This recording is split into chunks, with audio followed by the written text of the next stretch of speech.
One for every gray hair I've got quizzing. For now.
Good evening, good evening, good evening, good evening, good evening, good evening, good evening, good evening, good evening.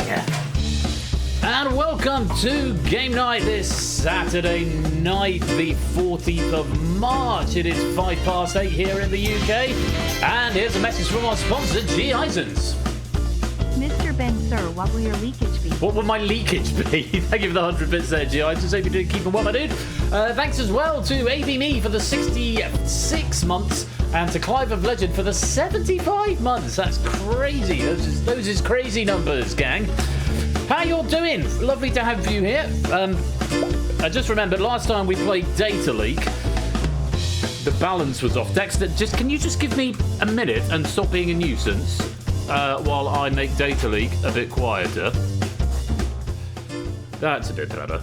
I've really got to edit that track because Data Leak's way loud, and I've not updated it yet. But yeah, how you doing? Hope you're doing well and you're having a lovely weekend. If you've got ads still, sorry, I meant to play them right at the beginning and forgot. So yeah. I don't like sort of talking about ads, but the reason I play them is so that if people are joining like halfway through, they don't get ads when they join. They don't get pre-rolls if I play ads at a relatively regular interval. So if I slot them into if I slot them into the in-between times of the games, then it sort of works out. So hopefully they'll be clear in a minute or two if they're not clear already.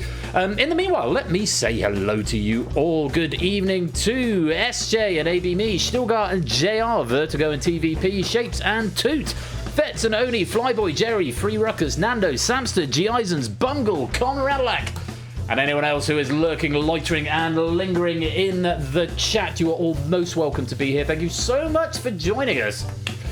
4 minutes. That's a lot. I was just saying, Bungle.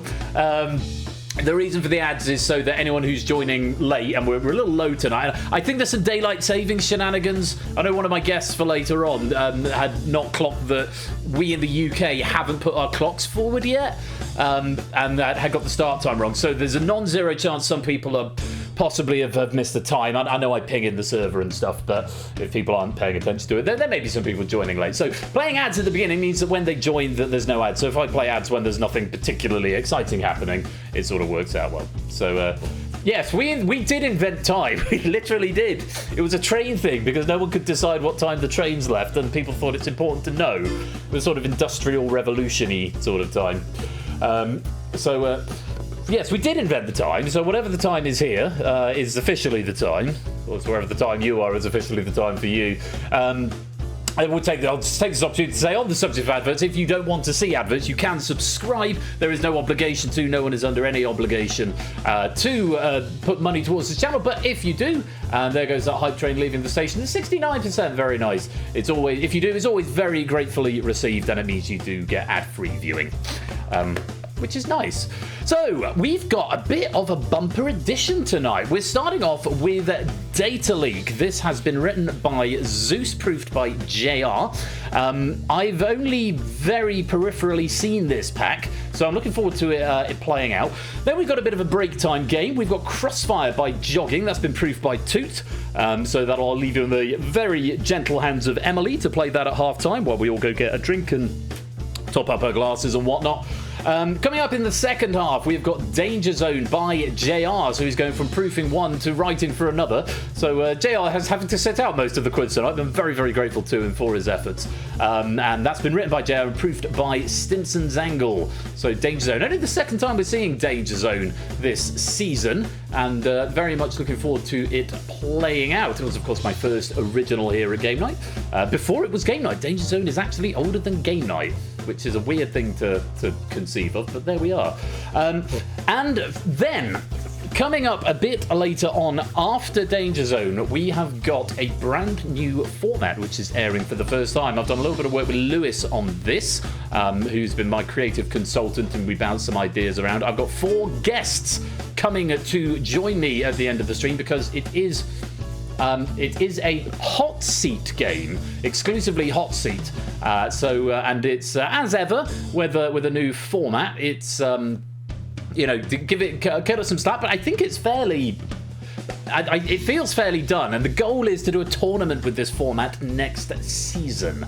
So, I'm grateful to my 4 guests who've come to join us. Please do stick around for that. As ever, do come and join the Discord, where if you have any thoughts on the game, you can put them in there, or indeed any of the other games that come up later on over the course of the evening.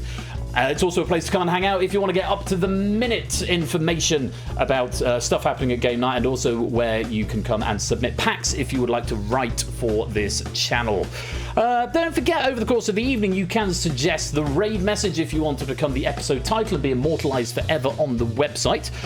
Speaking of which, you can go and catch up on any episode of Game Night that you've missed on demand at PersephoneShare.com/on-demand, which may or may not be case sensitive because I'm not a good programmer. You will need the Universal Controller 0.8.1 to play tonight, and the room code is also right there. God, I sound like a proper radio presenter. I have to do all of this. I'm not reading it off the screen. I've just remembered all of that. I should probably write all that down so I'm not having just to remember it every time. So, a quadruple bill of trivia tonight. 3 of them anyone can play, and 1 of them is going to be a hot seat only. But I hope that you enjoy the show, and it whets your appetite for maybe having a bit of a tournament next season. I probably can recite it in my sleep. But this, I couldn't possibly say. I probably am, though. Probably. Anyway. Okay, let's not get into that because it is the weekend. So yeah, I hope you've all been having a lovely weekend. I think we should get on with the quiz. There seems to be a lot of love for Zeus Pack in the stream, and Puzzle Dan, Natter, Abe, Cola, CJ, Jack, and Jogging. Welcome all of you to the stream as well. Hope you're having a wonderful weekend and that it's about to get even better with some quiz. It has just gone 8:10. So she's gone to Southampton for the day to see a friend. So I had a steak for dinner. I cooked a steak to myself with some chips and sprouting broccoli and carrots and pepper sauce and some halloumi sticks. It was divine. It really was. So yeah, I had a sirloin steak tonight, and we got beef stroganoff tomorrow. She's going to be back sometime in the next hour or so she may poke her head around the door. How many attempts? Well, he's behind the green screen. I've discovered he can let himself in and out from behind the green screen now, so I don't have to take it down anymore.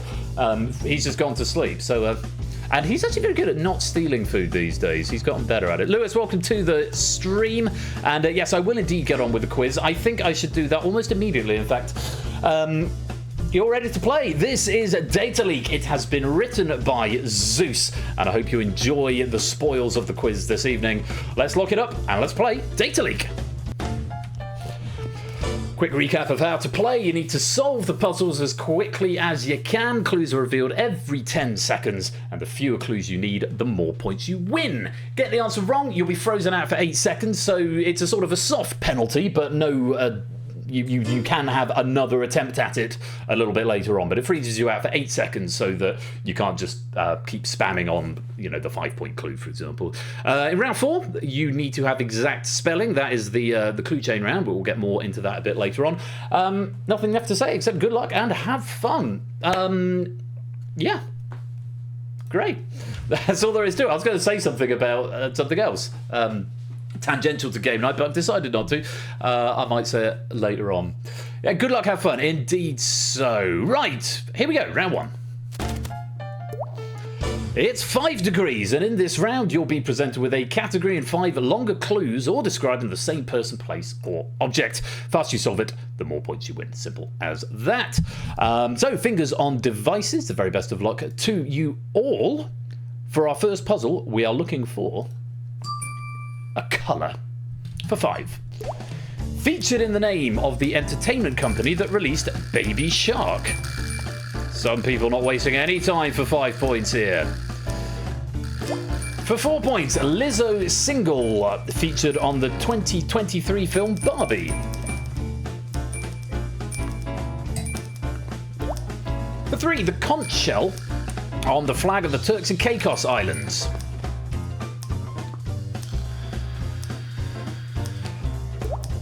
For 2, singer with the real name Alessia Moore. Alessia Beth Moore, I think. Give her full name. And one more, colour of the eponymous panther in the film series featuring Inspector Clouseau. It's almost a sea of green. Just G. Eisen's not getting an answer in the... I do not see that word, 8 Mickey. It's pink. All of those are pink, yes. Oh, it says JRC proof of comments, which I don't have exported into the actual thing. They're not in my host. So apparently there is something I could tell. JR might be able to tell you about clue number 5, what that actually is. It's not on my thing here. I believe that there in that way madness lies, G. Eisens. Pink Fong, that was it. Pink Fong was the name of the entertainment company. Good stuff. Most players getting some points on the board, apart from G. Eisens, and for that we're blaming the wife, apparently. Let's drain the puzzle and go on to puzzle number 2. We are looking for a number. For 5. Considered unlucky in Japanese culture due to pronunciation. This has the echoes of a question we had on Thursday in the Escape Artist, where it was Italian culture. But another unlucky number in Japanese culture. For 4 now, baseball number of first African American to play in the MLB. For 3, the atomic number of molybdenum. Molybdenum, I think. Sorry, Marie, welcome to the stream. For 2, Douglas Adams' answer to the ultimate question of life, the universe, and everything. And for a single point, 6 times 7. That's just maths. It's just maths at this point. 42 is the answer, and I've got here in a note from Zeus, sorry for the 6-7 content, and then from JR, no you're not. I've got a full conversation going on between proofer and writer in my operator screen. Yeah, 42 is what we needed there. Molybdenum, or molybdenum, is 42, and of course, life, the universe, and everything, the answer is 42, but we don't know the ultimate question. That's always the punchline of that particular storyline in The Hitchhiker's Guide to the Galaxy. Happy okay, Matt the Ref. Welcome both of you to the stream. Let's drain that puzzle. And 42, by happenstance, is the same number of viewers that we have according to Twitch at the moment, though on the broadcast it says we've got 43, so something in that jurisdiction, I guess. Shall we move on? I think we should. Puzzle number 3, we're looking for a TV series for 5. The external shots of this series were filmed at Bell Labs Hondell Complex in New Jersey. Just 2 getting it for 5 there. For 4 now. In 2025, this show became the most watched series on Apple TV Plus at the time. For 3, it centres around Lumon Industries, where the work is mysterious and important. For 2, characters in this show include Adam Scott as Mark S. and Britt Lower as Helly R. And for a single point in this TV series, employees' memories are split between their innie work life and outie personal life. Well done if you got this one. It's on the ever-increasing list of shows that I need to watch. Severance is the answer. Yeah, I've got far too many shows on my to-watch list at the moment. This is definitely one of them. Severance and Succession and various other ones beginning with S. Stranger Things is another one. Season 5 of that. I've still not finished. I can remember what it was called. Couldn't nail it down. It's so off on the way, Brig. Welcome to the stream, my dude. Hope you're well. Let's play on. Puzzle number 4. We are looking for... For 5. Echidna in Greek mythology was half woman and half what? Very well done, Arden Fetz and Silver Electron. And still got all picking up 5 for 4 now. An estimated 100,000 people die each year due to these animals. 100,000 is quite a lot. For 3, Special Forces operative in the Metal Gear series, Solid Blank. For 2, 2025 in the Chinese Zodiac was the year of this animal. And for a single point, of the suborder Serpentis, where the name serpent comes from.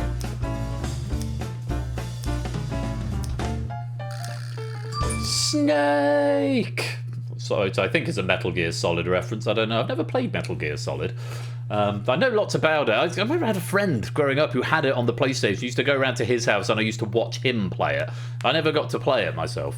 Yeah, so the Echidna in Greek mythology was half woman and half snake, apparently. So like the Medusa, the Gorgon, the Medusa the Gorgon, which was also Greek mythology.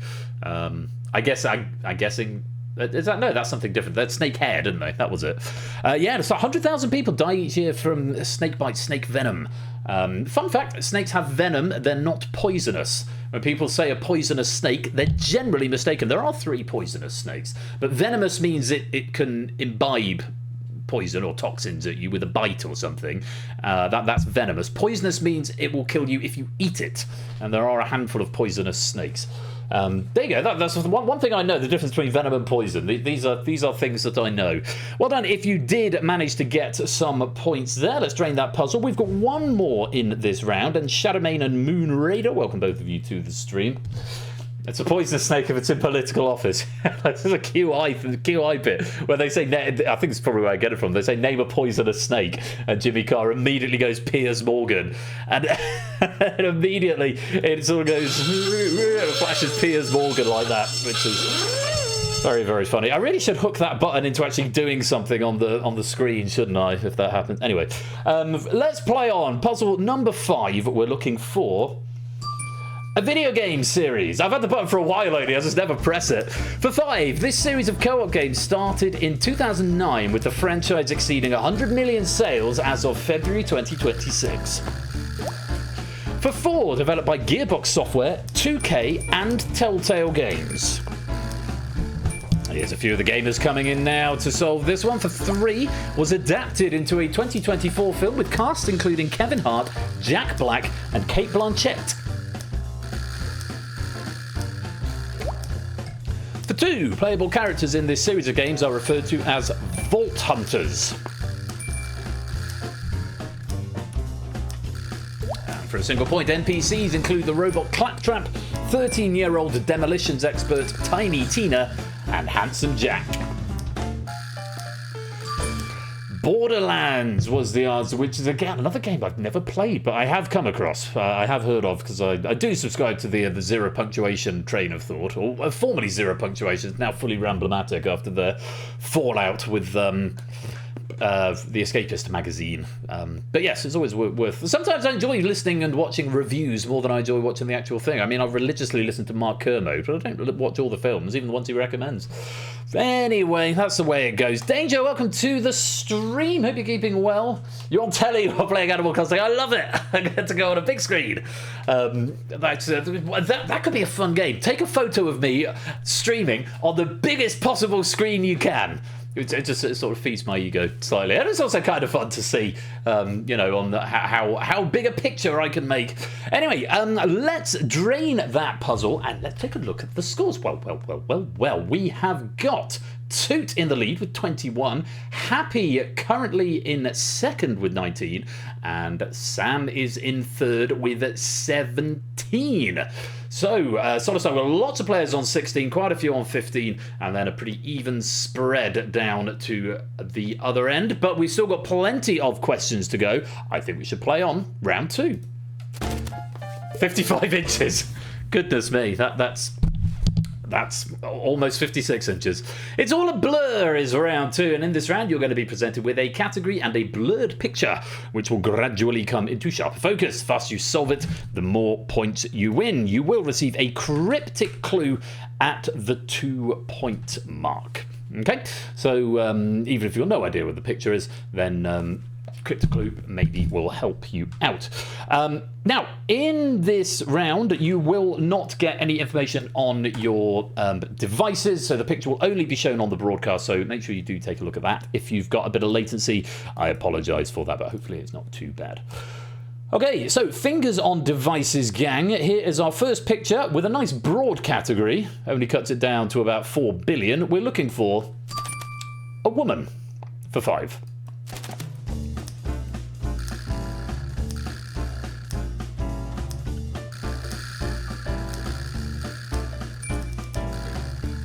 For 4.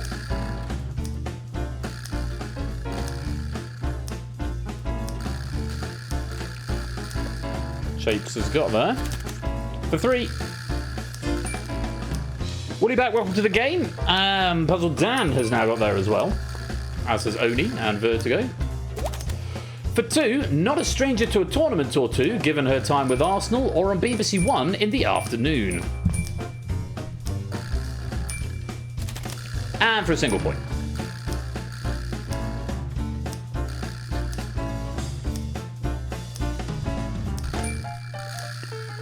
That's Alex Scott. Alex Scott, host of BBC game show The Tournament. Also played for Arsenal women's team and apparently did some other stuff for BBC. Did she do Match of the Day? or something. I don't really follow football. There's a masterclass in aspect ratio. Yeah, it is a square image, and obviously a lot of the stuff that comes in is 69. It does its best. It's best with what it's given. But yeah, there she is, Alex Scott. Well done if you did get that. Let's drain the puzzle, and we'll switch Alex off. There she goes, and play on to puzzle number 2. We are looking for an animated character for 5.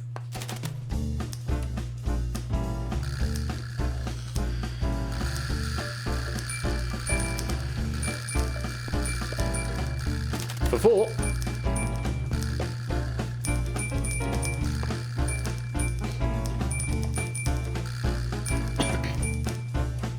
For 3.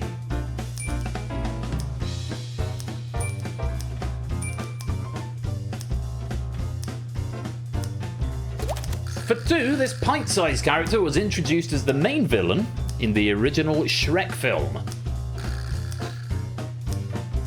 Listen to me do this immediately. For a single point now, who is that? What's his name?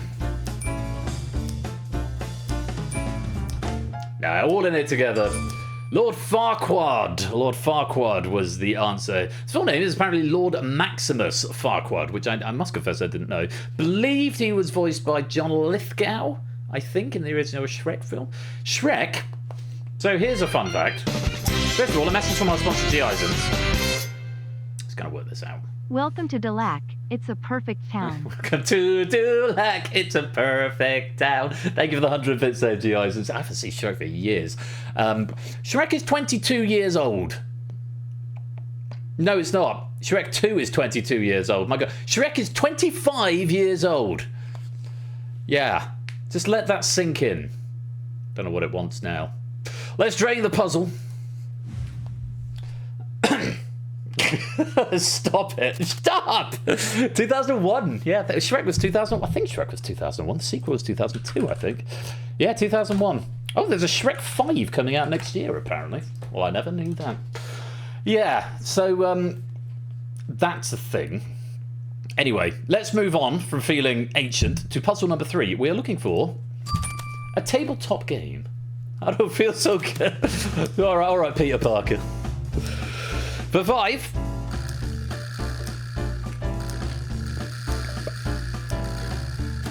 For 4.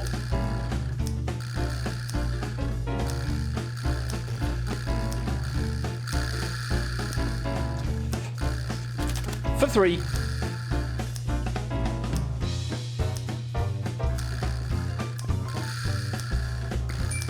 Clive is the first to break cover for 3. For 2, this 2025 Spiel des Jahres nominee contains 12 12s, 11 11s, 10 10s, etc. But drawing a duplicate sends you out of the game. Single point now. Very well done if you got that one. A tricky one to be sure. Flip 7 was the answer we wanted. A couple getting close. We've got a draw 7 and a take 7 coming in.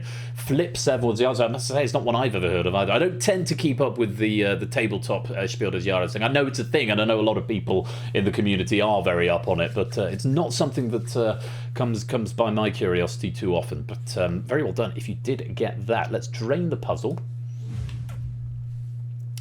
And play on to puzzle number 4. Oh, this is nice. Lovely picture here. Puzzle number 4, we're looking for a capital city from those 64 squares. Okay, slightly more than 64 now. Oh, it says capital city. Is it not obvious? Just say what you see now. For 4.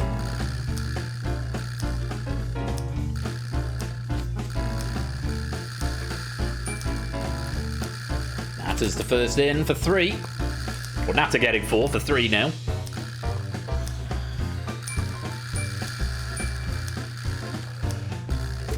For 2, walk along the River Liffey, visit Temple Bar, or take a tour of the Guinness Storehouse in this city.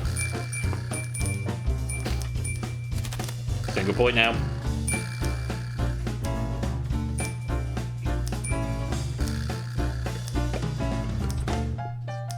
It occurred to me after the fact that I'd be saying, say what you see now, with a very Irish accent doing an impression of Roy Walker, there might have been a bit of a clue. And then Nata got it first, who I think most people know is Irish. So multiple clues coming there that you didn't know were clues until it was too late. Dublin was the answer. That is Dublin, I believe. Is that the River Liffey there? JR might be able to tell us more. Or Zeus. I haven't seen Zeus tonight. He may not be here. But I'm enjoying his pack very, very much. But yes, that is Dublin. Well done if you got that. Let's drain the puzzle.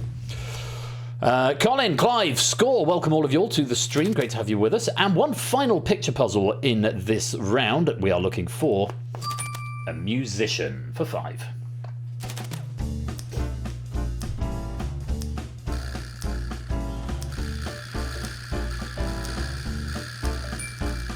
Well done, Nando. First to get in for 5 for 4 points now.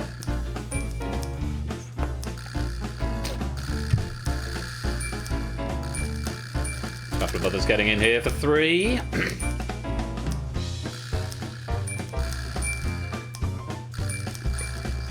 Quite a few picking up for 3 for 2 now. This London-born singer may have tried other signature eyeliner colours, but always ended up going back to black. And for a single point, who is that?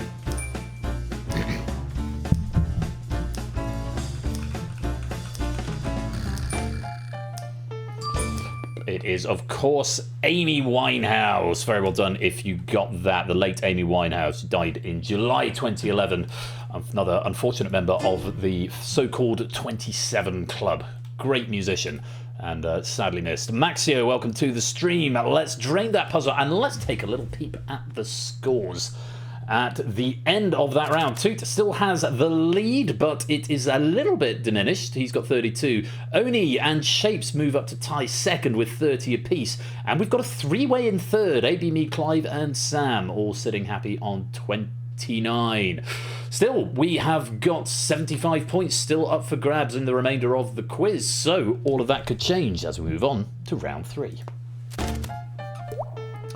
It's any other name, and in this round you will be presented with 5 clues, and of course because of the nature of the round there is no category attached because the 5 clues will be 5 different descriptions of the same word or phrase which could transcend multiple categories, okay? Soon as you think you know what it is we're describing, put it in. The faster you solve it, the more points you get. Just going to have a look at the data sheet for this so I can tell you whether or not... Again, all of these clues can be solved with a single word. All of these clues can be solved, or these puzzles rather, can be solved with a single word. Okay, so without any further ado, let's play into our first round. Now, I'm just wondering, are my host notes coming in? Because this one doesn't look like it has.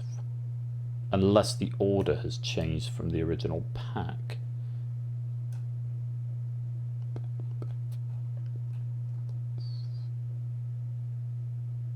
Sorry, just give me a minute. I'm just... What is this I'm looking at?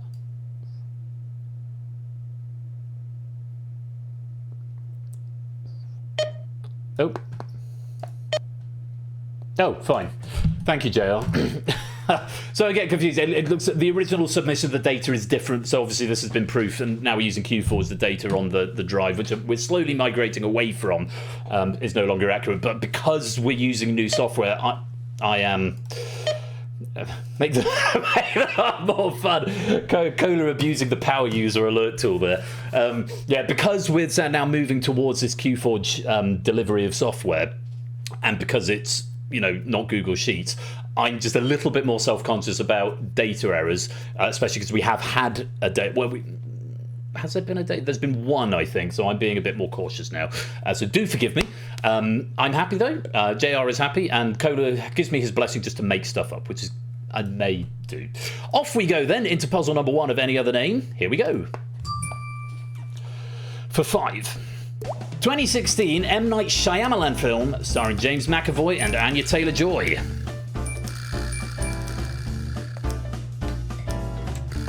For 4, most populated city in the Dalmatia region and second most populated city in Croatia.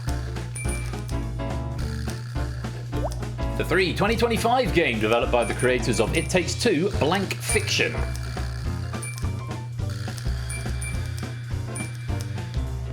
For 2, additional player option in blackjack when both starting cards are the same value.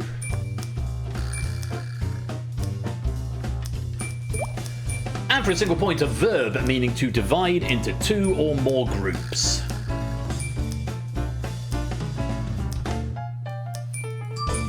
That is Split, also quite a, quite a famous dessert. Excuse me. Yes, the banana split. So Split was the first M. Night Shyamalan film that I watched that I thought, I don't really get this. I'm not really getting into this. And I didn't finish. I think I fell asleep after about 15 minutes and didn't bother going back to it. But I was quite intrigued by the sequel Glass, which also had Samuel L. Jackson in it. Split Fiction is the name of the creator of It Takes Two, a very popular online co-op game. And of course, if you get dealt two threes, for example, at the beginning of a hand of blackjack, you can split them, and then you have 2 hands to work with. I think that's how it works. I don't really play blackjack, not since I was in 6th form. Anyway, let's drain that puzzle. Well done if you got some points. And play on. Okay, no, I've got notes on this one, which is good. Right, puzzle number 2. Here we go. Splitting 2 threes would not be the move, but yeah. For 5, first name of actress who played Olivia Walton in the US sitcom The Waltons. For 4, full name from which the title of Tony Basil's hit 1982 song is derived. For 3, full first name of Gavin's father and Pamela's husband in Gavin and Stacey. For 2, first name of Lord Heseltine, politician under the governments of Thatcher and Major. I almost said May, I didn't mean Thatcher and May, Thatcher and Major. For 1, other famous ones include Jordan, Jackson, Phelps, and Bublé.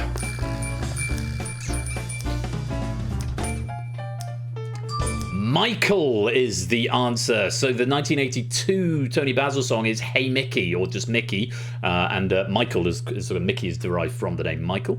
Lord Heseltine, Michael Heseltine is one of those, I think he's often described as the greatest prime minister we never had in this country. He seems sort of moderate and sensible, and but it was never PM. I think he lost to John Major post Margaret Thatcher, I believe.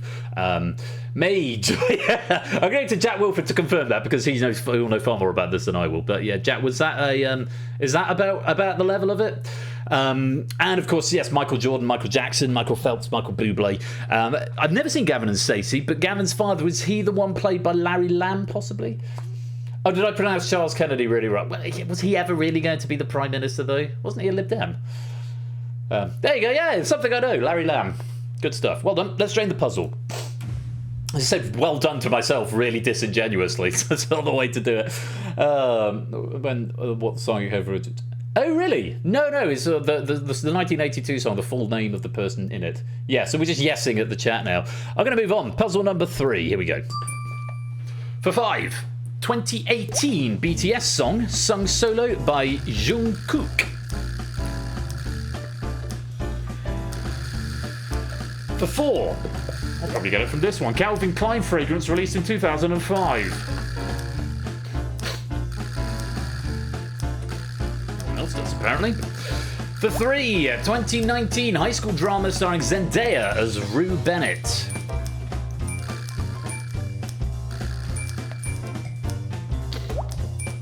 For 2, 2012 Eurovision winning entry for Sweden. Bit of Eurovision knowledge for you all.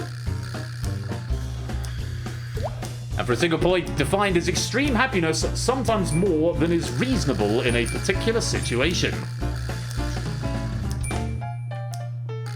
We'd call that euphoria. Those are all euphoria. The 2019 high school, is that the one with Sydney Sweeney in it, Euphoria?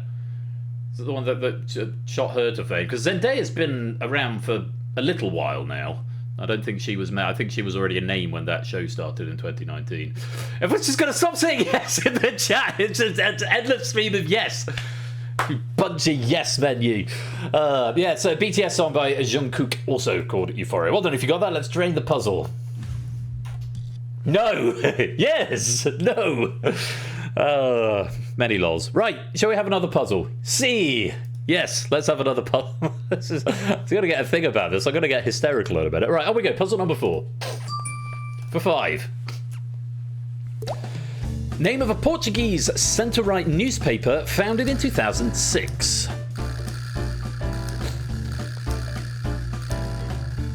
For 4. Aptly named most central station on the Madrid Metro.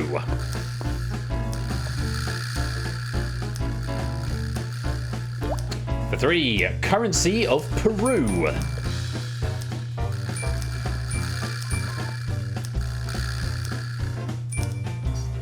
For 2. Mexican beer featuring a sun on its logo. Hashtag yes. For a single point, the sun god in Roman mythology.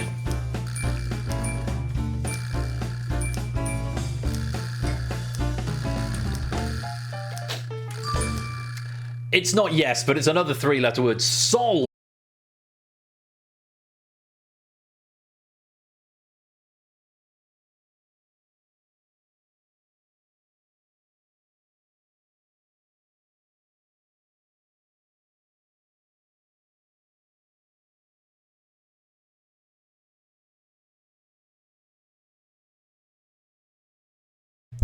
Now we've got sound. Right. That's a fine indictment of my big investment. No, there shouldn't be sound yet. I haven't run the titles yet. It sounds like it's recovered. I don't know whether it's going to come back to the correct question or not. We will find out when I press that button.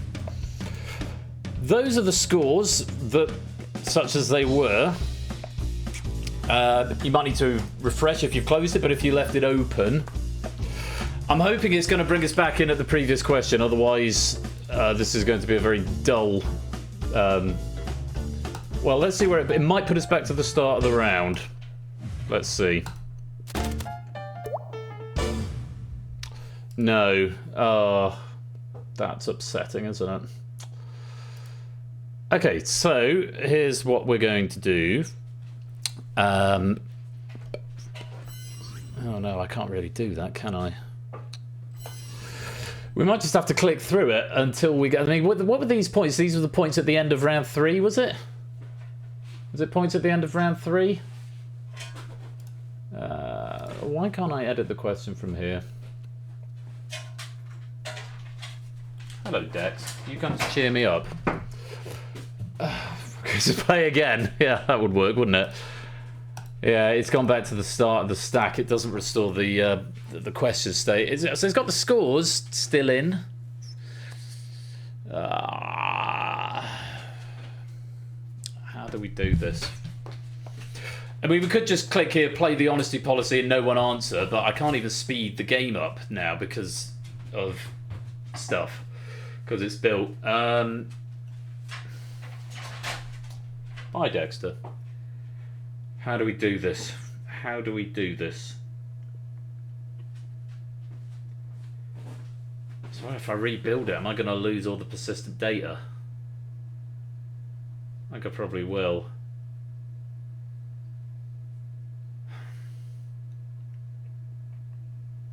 Okay, here's my plan. Here's my proposal, right? What I'm going to do, I'm going to mute the volume of the game. Don't answer any of the questions. I'm going to go to large cam. And I'm going to run through, nobody answer, and I'll stall for time until we get back to where we were.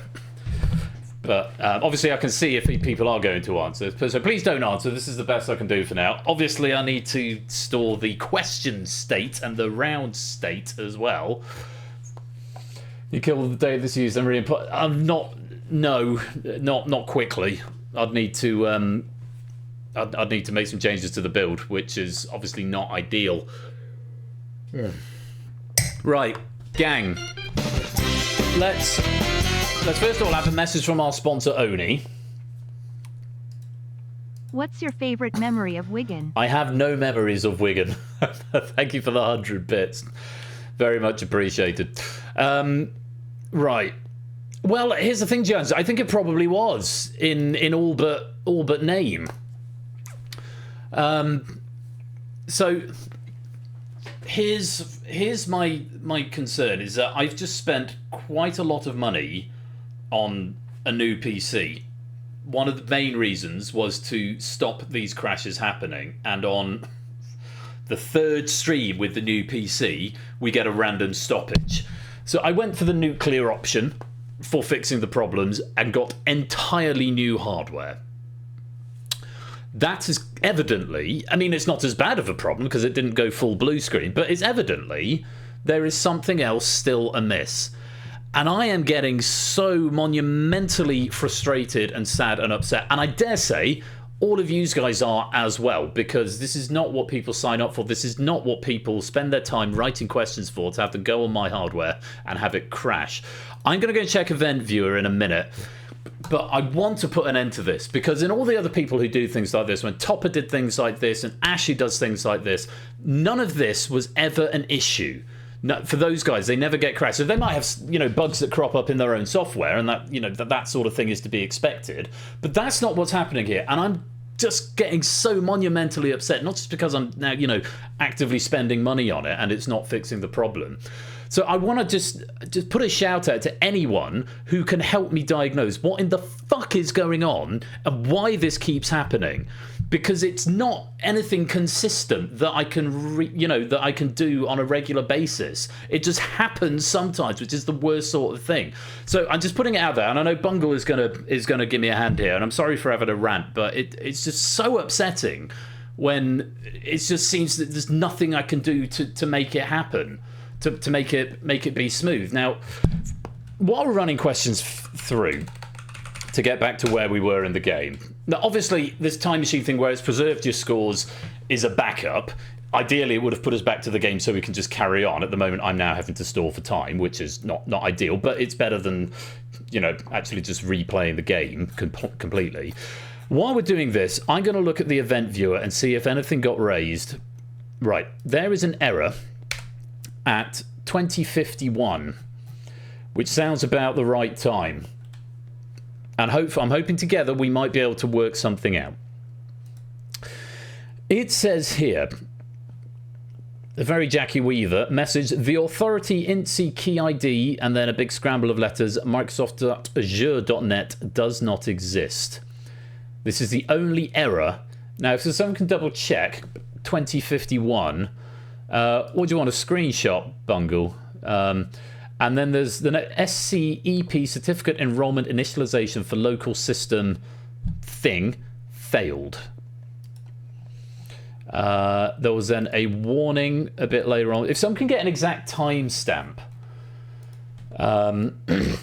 of when it happened, just so I know what it is. Event viewer export.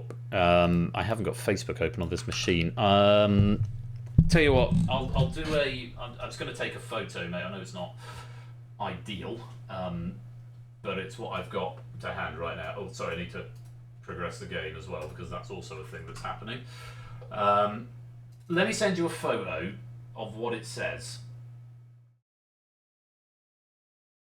Is that a video or is that a photo? That's all I've got. That's the only clue that I've got right now. And okay, if you can look at, because this it's getting ridiculous that I can. So, I mean, you don't want to know the amount of money that I've spent to get. I'll get some back for selling my old PC, and I can technically write it off as a tax expense as well. But it's not really the point.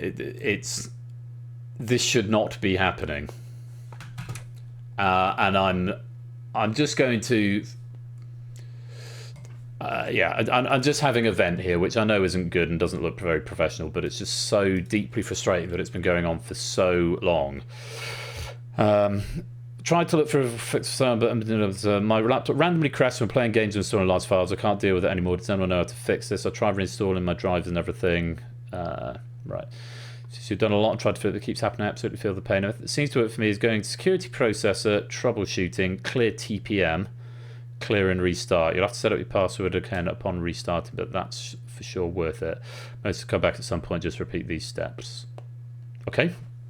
That's something I can look into. Thanks, Joe. Is that the one that... Yeah. Playing video game, the piece is hard locked. Yeah. And this is the thing. I mean, like the last time I ran on the legacy system, it was that had a blue screen, but that was after stream had finished, and that was the catalyst. Oh, second. Better solution so far is now to go multiple hours with this issue compared to every 5 to 10 minutes. Task schedule library, Microsoft Window, certificate services client, right click and disable everything inside. Okay, that's something we can try. You don't think it's that error, now Bungle is saying. Okay, well, here's the thing. I've had timeout, clock timeout has been one that's happened in the past as well. So, yeah, it just seems to be random things. Now, the last time it crashed, it was something in OBS. Something to do with browser sources in OBS.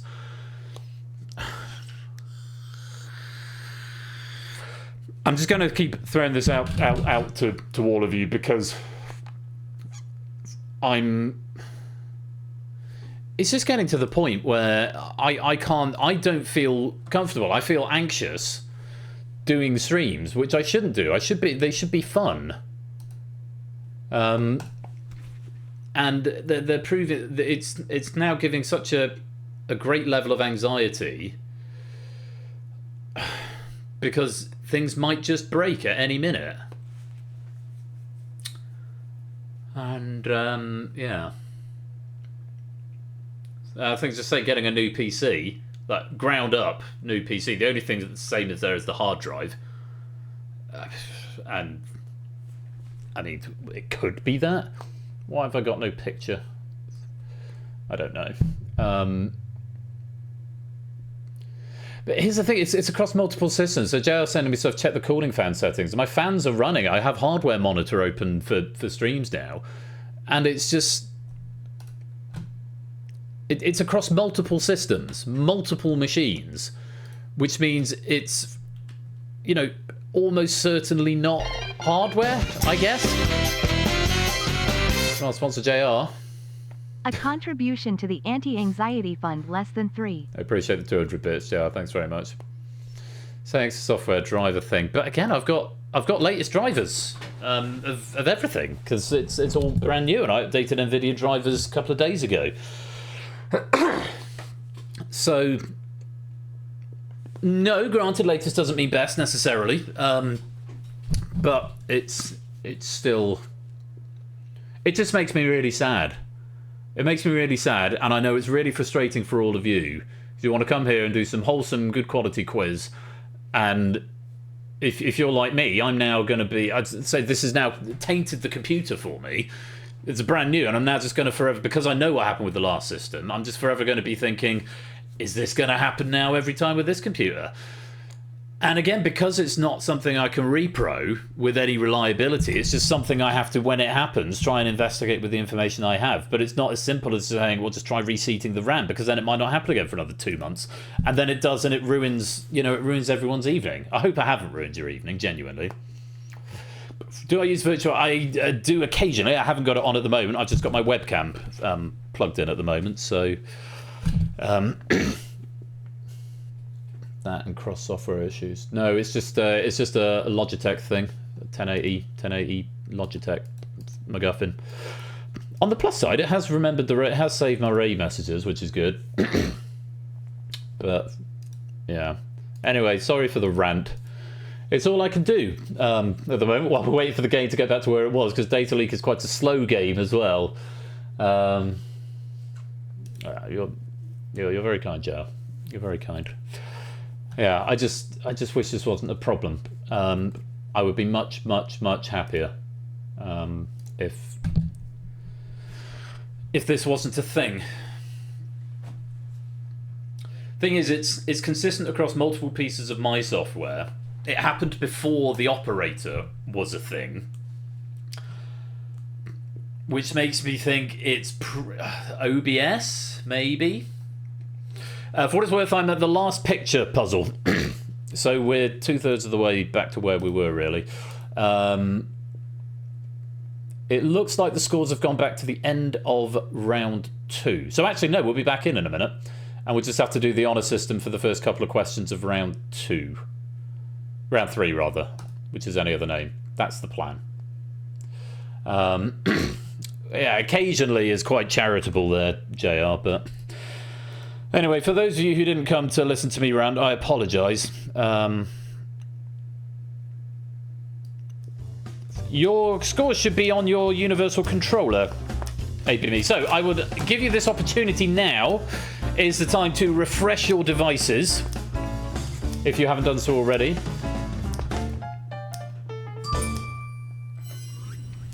Because we've got back to Amy Winehouse. And those are the scores as they were at the end of round 2. So we're going to play round 3 as though it's the honour system. You should, if it's still working, you shouldn't need to refresh. If you stayed logged on, Sam, you should be good. You should be good. There is an image in the discussion section of the Discord. Those are the scores you need to get back to by the time we hit Sol, which was the third question, I think. So, get back to those scores. They're in the Discord. We're at the scores as they were at the end of round 2. And any other name. So, here's your first one. You know when you got the correct answer right. I'm going to, in the interest of honesty, the answer was split. You know when you got your answer in on 5, 4, 3, 2, or 1. This answer is split. Put your answer in when you got the points. I will check.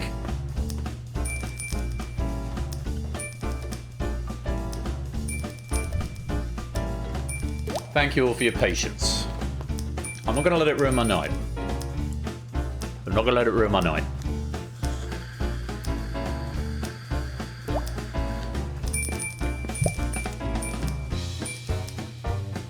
I'm not.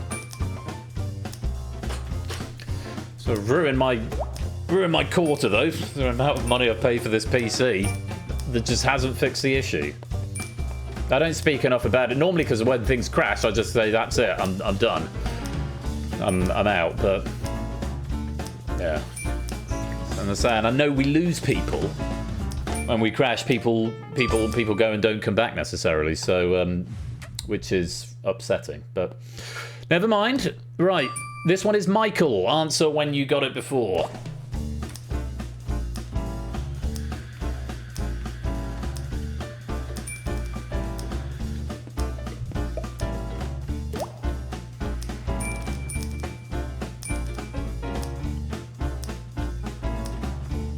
Oh, fuck. I mean, whoops. Right, just checking in with the scores.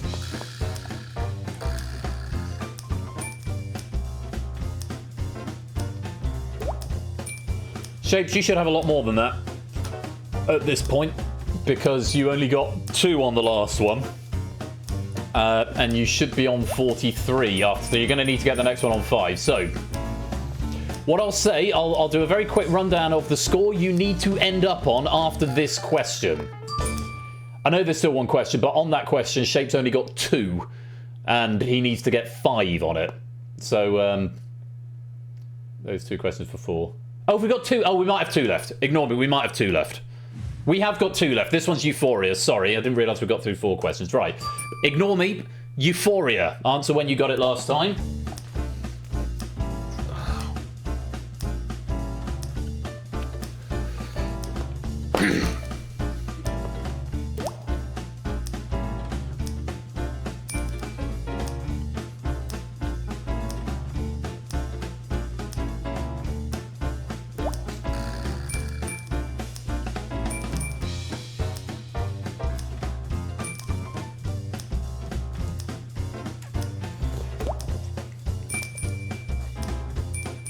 Okay. I can tell you, Toot, you're a bit premature. You're on 45 already, so you need to get an X on the next question.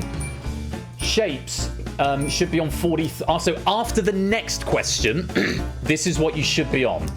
Toot, 45. Shapes, 43. Oni, 43. Sam, 43. Clive, 40. Jack, 41. Matador, who I think is jogging, 38, Happy 35, AB Me 33, Free Ruckus 32, Nando 33, CJ 30, Natter 29, Ape 31, Silver Electron 29, Apodo 27, Shadowmane and Silent Marine 26, Fetz and Stimpson and Vertigo 25, Conrad 26, Cola 24, Puzzle Dan 23, Brig 22, Flyboy 25, Matt the Ref 23, Moonraider 22, Pyro 20, Colin and Stilgar 18, Gizen 16, Bungle 15, Woollyback 12, Marcini 4, Maxio 3. That is what you should be on at the end of this question. If you're already on yours, then let this one go for an X. Here we go. The answer is Sol.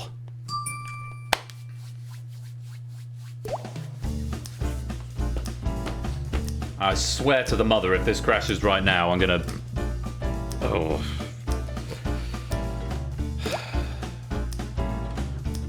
Not gonna let it ruin my night. I'm gonna Streamlabs, your latest stream report.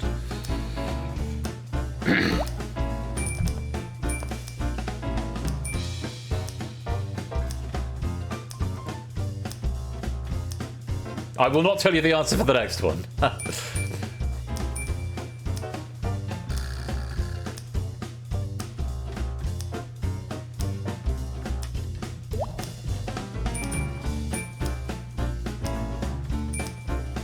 Right. Quick glance at the scores, apart from possibly people who have gone and not come back.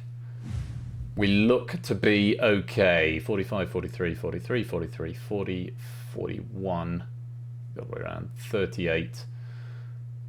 Happy appears to have gone. 33, 32. Nando may have gone. Where's Nando? Nando may have gone. So they look like they're about right at a glance. Okay. And we're back in live play. Any other name? Puzzle number 5. Here we go.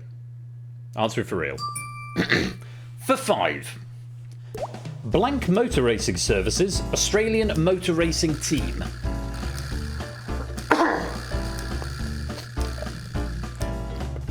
For 4, Blank Drive-In, American fast food chain.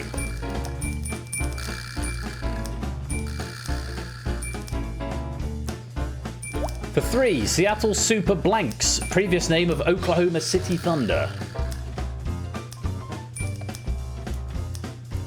For 2, Blank Screwdriver, Doctor Who tool.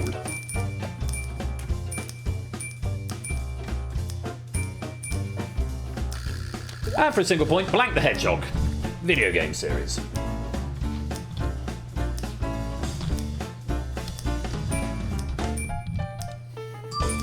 Sonic was the answer. Appropriate first question back.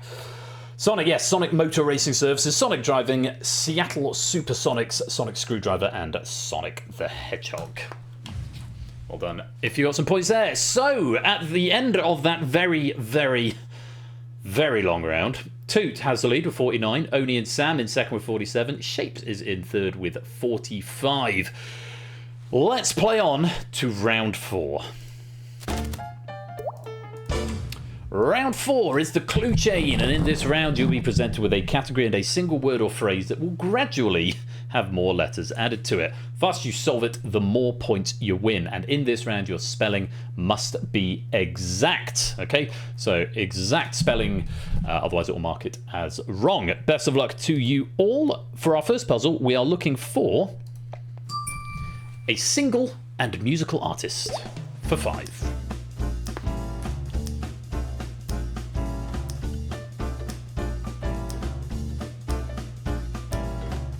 For 4.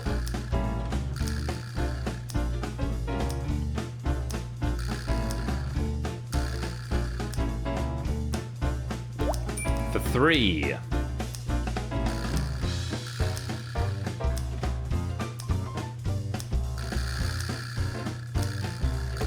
For 2.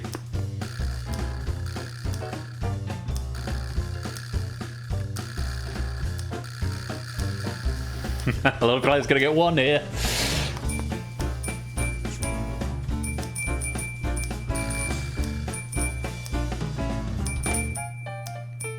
DTMF and Bad Bunny was the answer there. That first one was the tricky one. A lot of players figuring out Bad Bunny by the 5 or the 4 point mark. But yeah, that was a tricky title, DTMF. I don't actually know. I was trying to work it out. Is it down to move, friends? Down to move, friends? Probably. Let's train the puzzle.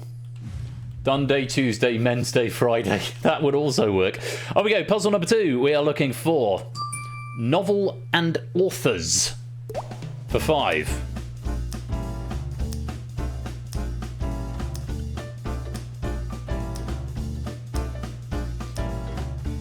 For 4.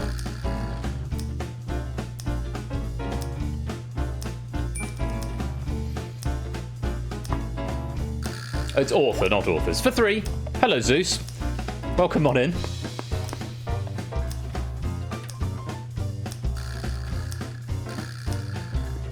For 2.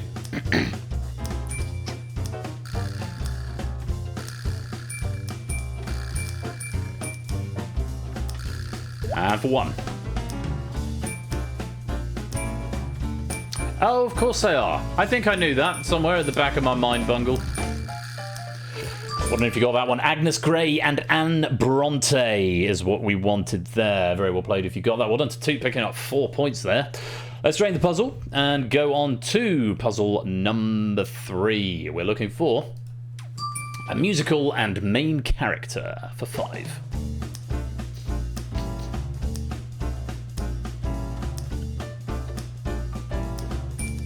Oh, 2. Too good for 4.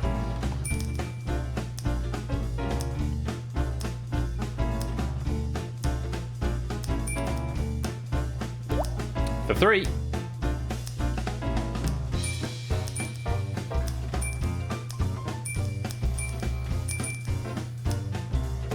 For 2.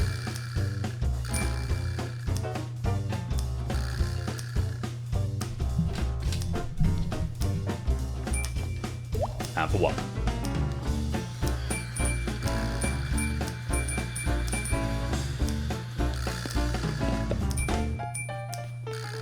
Hairspray and Tracy Turnblad. Good morning, Baltimore, etc., etc., etc. Very well done. If you got some points there. 2 is pulling away a little bit here. Grey is English, grey is American, except when it's not. Absolutely right. Okay, puzzle number 4. We're looking for an artwork and artist for 5.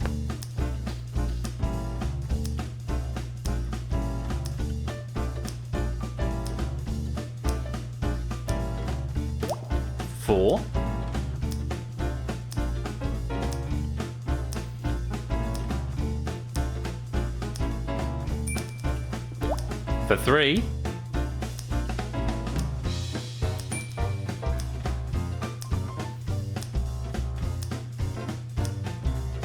For 2.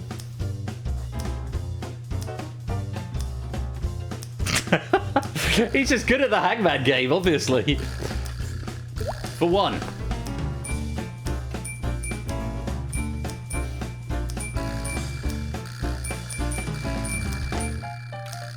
Well, there in the end, time transfixed and Rene Magritte. Rene Magritte's the one who did The Son of Man, the man with the apple in front of his face, which is important for reasons that I can't quite remember now.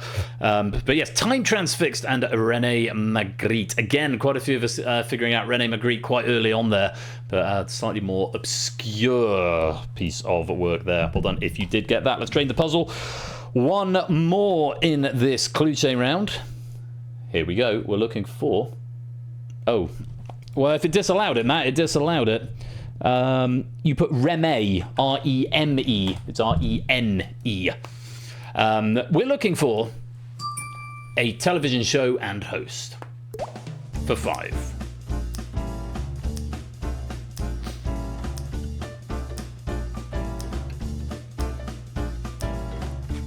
For 4. Well done, Brig.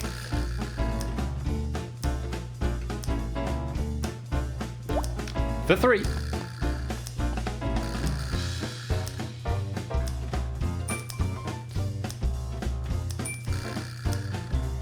For 2.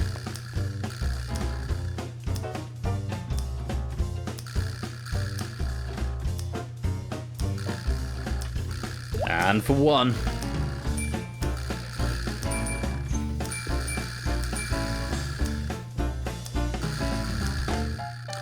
Someone I've never heard of. Love Island Australia and Sophie Monk. He did the thing, is what my notes say there. He did the thing that Zoo so often does and invokes Love Island. Love Island Australia in this case.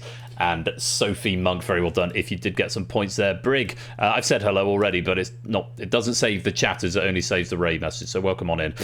Let's drain that puzzle. And 2 having a bit of a runaway in that round. He's got an 11-point lead at the top with 68. Sam's currently in second with 57. And it's Clive and Shapes tied up in third at the moment with 53. As we play on to the final round of the game, the content filter.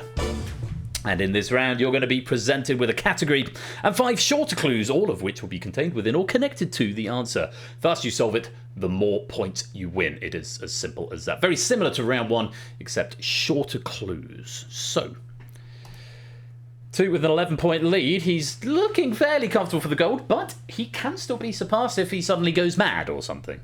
Let's find out if that is a thing that's going to happen. As we go to puzzle number 1, we're looking for a TV show for 5. Keel Smith Bino.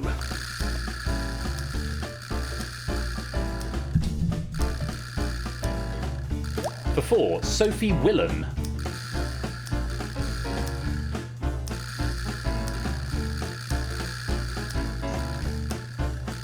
For 3, Sarah Pascoe.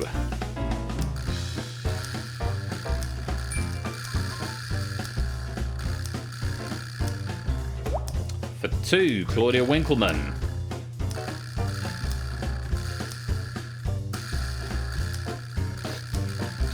This is proving very challenging. For 1, Joe Lycett.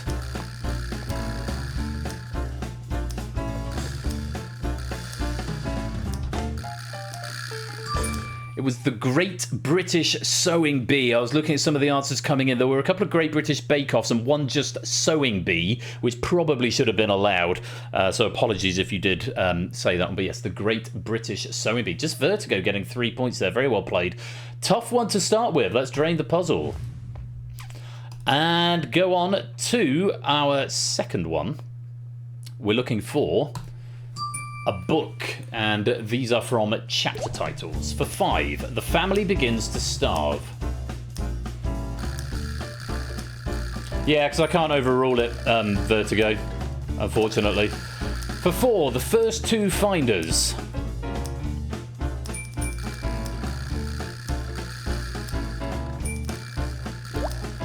For 3, Goodbye Violet.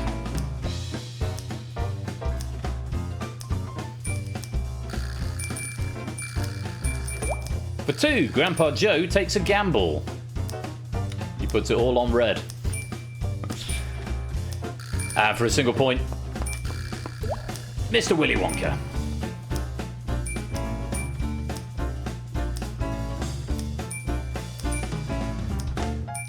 That would be... Charlie puts it all on red. That would be more appropriate, wouldn't it? Charlie and the Chocolate Factory. We did not accept Willy Wonka and the Chocolate Factory. That was the name of the film, not the book. I don't know why they changed the name of the film to Willy Wonka and the Chocolate Factory. Hello, Fets. It's, by the way, I know I just responded to your comment, but your name came up on my chatters, so I thought I'll say hello as well. But yeah, Charlie and the Chocolate Factory was the answer.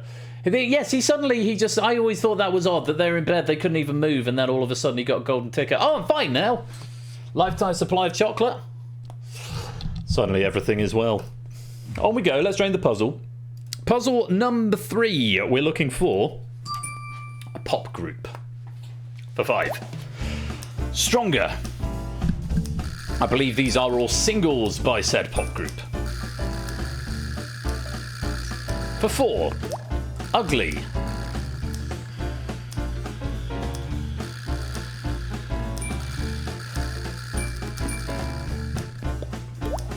For 3, Red Dress.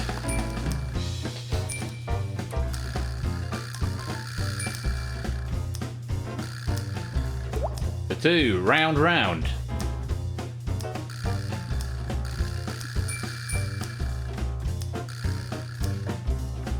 And for a single point, push the button.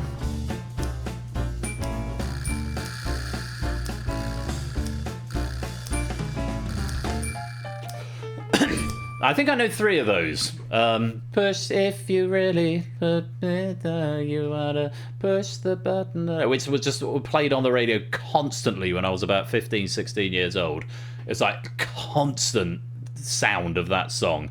Rather round, round, baby, round, round, it was that one. It was Ugly, U-G-L-Y, you ain't got no alibi, you ugly. I think it was that one, but I might be wrong. The other 2 I don't know. But yeah, Sugar Babes, and a couple of variations on the spelling of it as well, because there's no R in Sugar Babes, believe it or not. Let's drain that puzzle. Oh, that was Daphne and Celeste. Oh, there's an echo in chat. It feels like that's something the Sugar Babes might have done, possibly. Anyway, on we go. Puzzle number 4. We're looking for a sport for 5. Chris Boardman. Lots of people getting it for 5 here. Well played. For 4, Kadena Cox.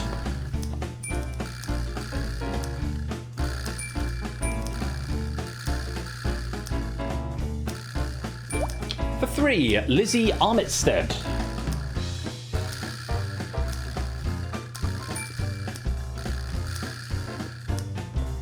For 2, Jason Kenny.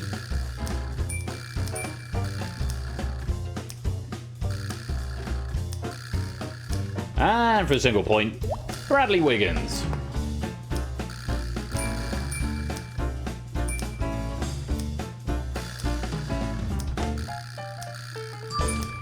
They're all cyclists. Cycling was the sport that we were after. We were after the sport, not their occupation, I suppose.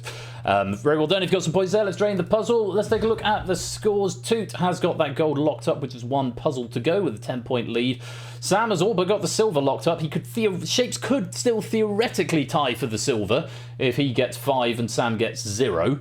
But it's more likely going to be a gold and silver for Toot and Sam, with the race for the bronze coming down to Shapes and only advantage Shapes. So for our final puzzle, we're looking for a kitchen utensil for 5.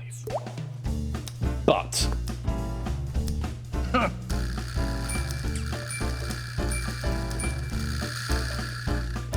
for 4, heel.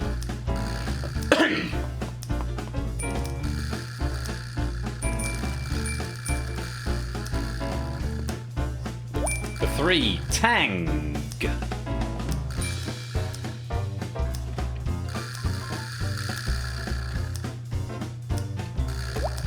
For 2, the tip.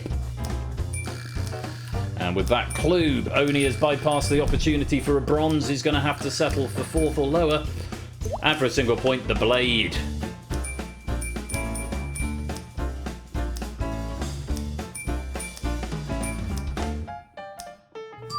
That's a knife, the butt of a knife, the heel of a knife, the tang of a knife, the tip of a knife, and the blade of the knife. Very well done. If you got some points there, let's drain that puzzle and check out the final scores at the end of the game, which took much longer than it should have done. But Shapes gets the bronze medal with 67. Sam takes the silver with 75, but our gold medalist with a very commendable 83 points in Data League tonight, it's Toot. Penny Bank has been updated and your pennies have been applied. Thank you very much, everyone, for your patience, both with that unexpected crash and also with my minor rant in between. Why have the... Oh no, the GPU fans are still going. That was one thing I noted before, actually. When it crashed, the GPU fans stopped spinning. They are spinning now, which is fine. That's sort of to be expected. Oh yes, you have finished on the number, 6-7. Yeah, I'm going to try and perk myself up coming into the second half of stream tonight, because it's always a blow. And again, I really appreciate your patience in just listening to me vent, because I know how frustrating it is for you guys when these things happen. Again, it's obviously deeply upsetting for the writers who've gone to the effort of, you know, putting the packs together and everyone, and it sort of all comes down to just my computer just decides to shit itself. So I need to take this as a sign that I need to find out what it is that is causing it, because it's clearly not hardware, because all of the hardware is new. And I feel like it's probably not the Unity software either, because it happened before the operator and it happens on different games. It's not like tied up to just one game. I mean, Moneybox I know is particularly graphically intensive, and that used to cause a different Unity crash, but it doesn't seem to happen so much in the build now. And Yeah, so I think it might be OBS. But I know I've got people looking into it, and I appreciate it. And please do reach out, because otherwise I just don't know. I just do not know. 50p on memory hogging. Let's have a chat, Bungle, and see if we can figure it out between us. And when I say between us, I mean see if you can figure it out and I can go, oh yeah, it might be that, which is more likely what's going to happen. Memory hogging. I mean, I've got 64 gigabytes of DDR5. As in VRAM memory hogging. Talk to me about what that is and how I can prevent it in a minute. Right, Zeus, thank you very much for those questions. JR, thank you for proving them. We've got Crossfire coming up in about 4 minutes' time, which will be a self-running game, so you can take this opportunity to go stretch your legs, get some drinks, get some more snacks, pop the loo if you need to, and after Crossfire, we will be playing DangerZone, as written by JR and proofed by Stimpson's Angle. Very much looking forward to having DangerZone. It's only the second time we've seen DangerZone this season, so hopefully we'll have some fun with that. And then, at the end of the stream, of course, we have got brand new stuff. New format with 4 of the friends of the community coming to give it a dry run, and the plan is to do a tournament of this new format next season, so do stick around and let me know what you think. I'm very much looking forward to seeing how it plays out. So time for a little break. Thanks for your patience in that, and I'm glad we got to the end, even if it took a little longer than expected. I mean, a shortcut to do this would just be to add something in the operator that says jump to round X, and that should be fairly easy to do. And I could put that in as a standard tool somewhere, because they all use the same model, more or less. Anyway, time for a break. I will see you in a few minutes. Thank you for playing Data Leak, and see you after the break.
And Autocat DMC and TVP, welcome to the stream. Let's have some music. Let's have a raid message. Data or memory leak? Question mark. To commemorate that very memorable game of Data Leak. Right, I'm just flicking through the raid messages, and I'm going to shortlist some ones that I like. Then we'll have Crossfire, as written by Jogging, to keep you company while I go refill my glass and look at the raid messages some more. So do stick around for that. Universal Controller is what you will need to play it in just a minute. Yeah, take this opportunity to go stretch your legs, get some drinks and snacks, and we'll be back with even more quiz very, very soon. Don't touch that dial. We'll be right back.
Peggy 18.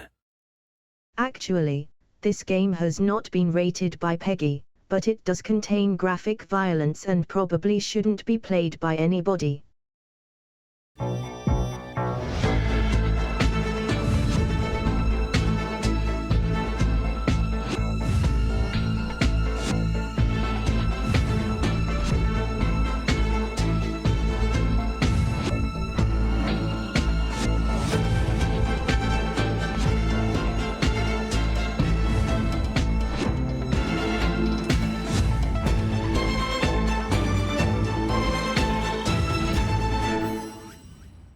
Welcome to Crossfire.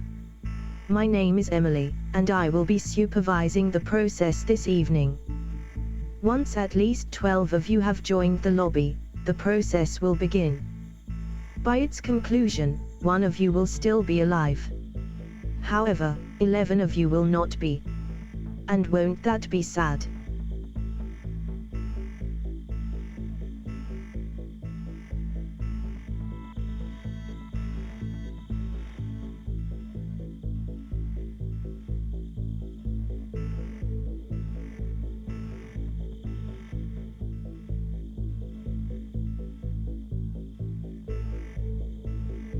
Please stand by whilst I ruminate on who will join the process.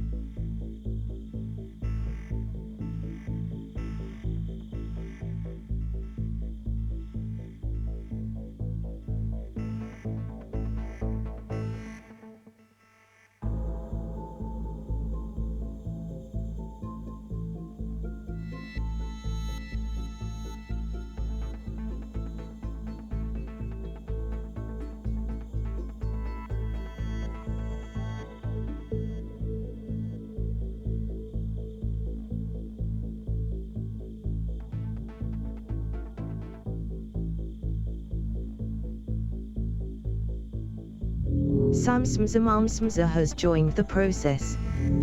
Puddlyofsalsa has joined the process. Apodo has joined the process. Cola has joined the process.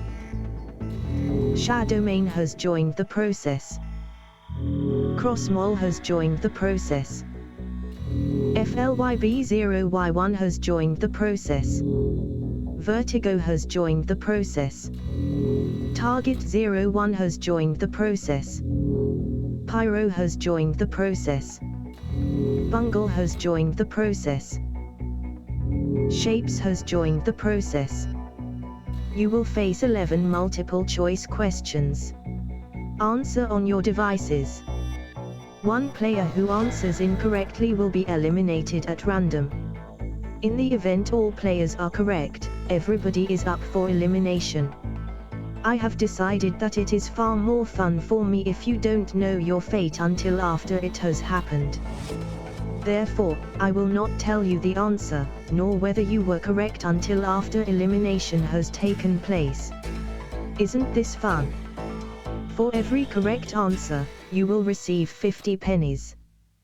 The player who survives the process will receive an additional 500 pennies. Good luck. Get ready for the question.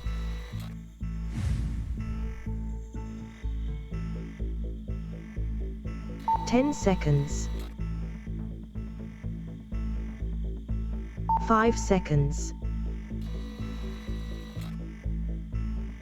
Time.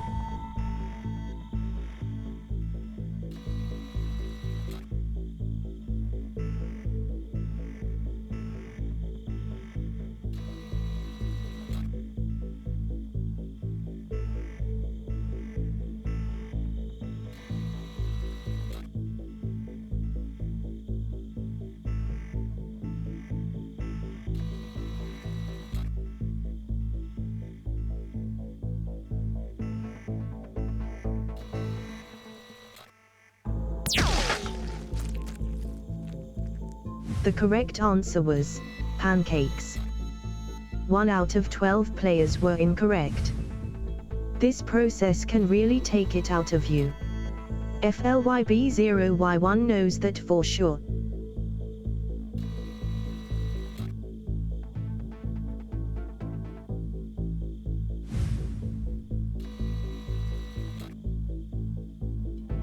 Get ready for the question.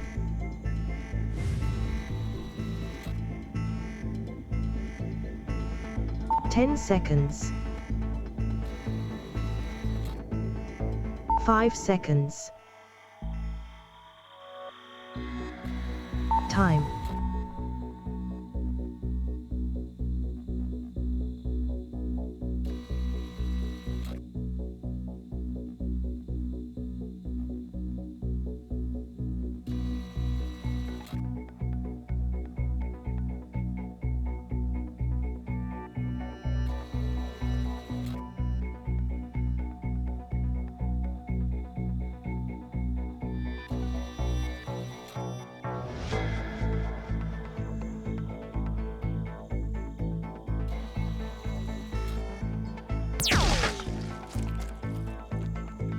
The correct answer was spoons.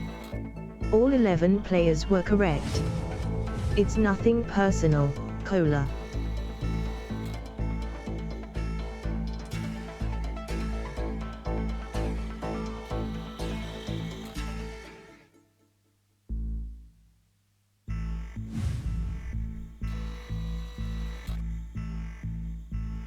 Get ready for the question.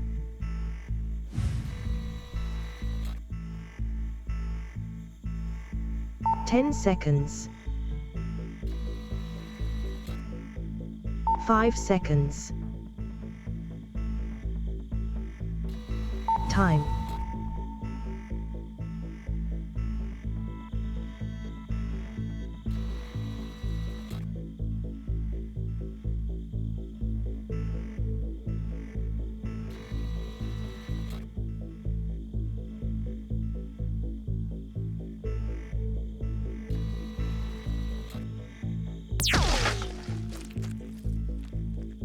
The correct answer was orbital.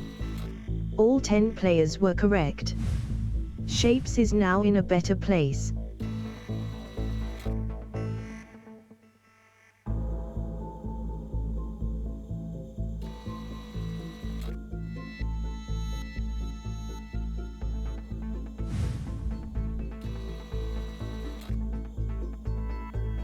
Get ready for the question.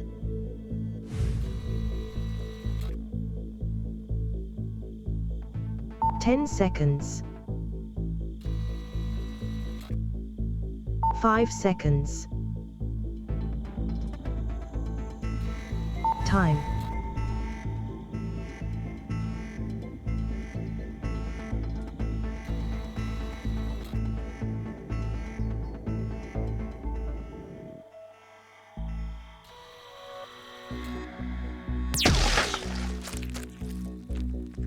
The correct answer was Crystal Pepsi.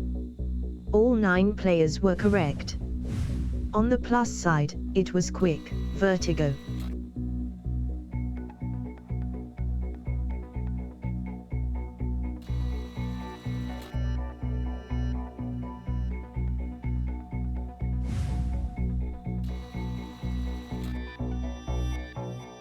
Get ready for the question.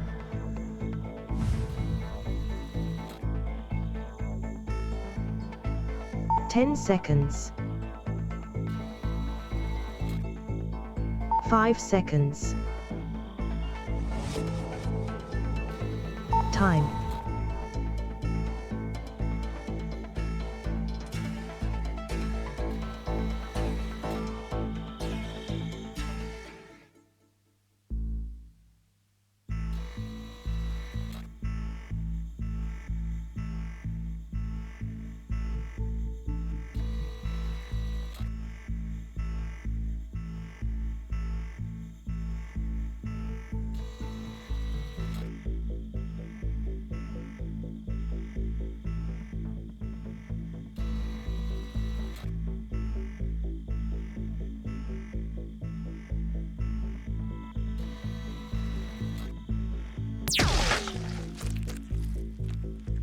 The correct answer was grandmother.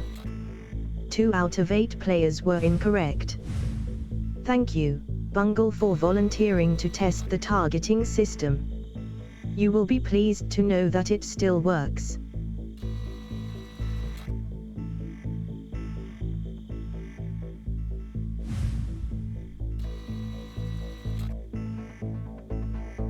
Get ready for the question.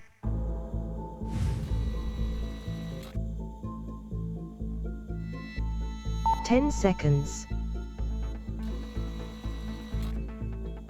5 seconds. Time.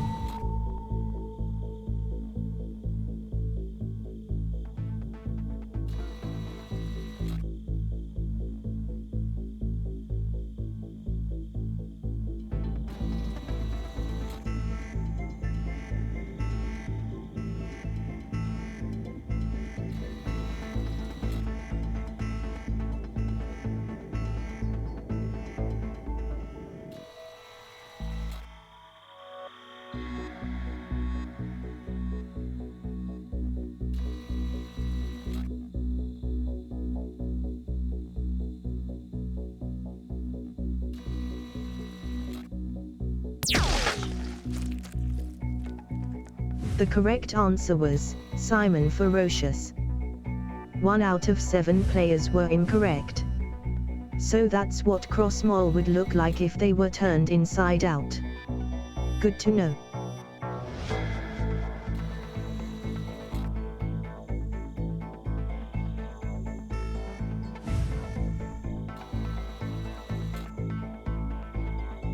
Get ready for the question.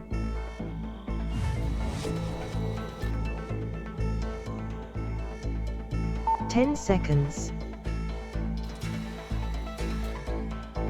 5 seconds. Time.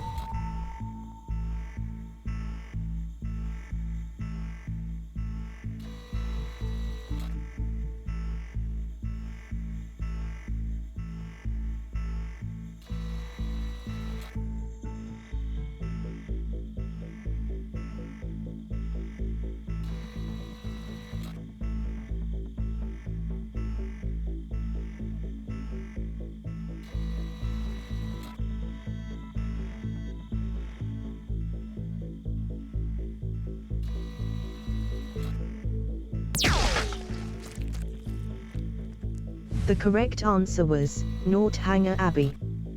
5 out of 6 players were incorrect. Apodo had to leave us. They will be missed.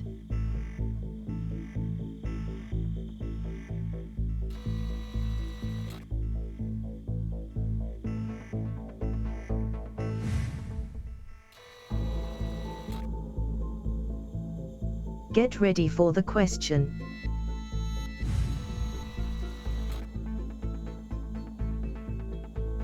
Ten seconds. 5 seconds. Time.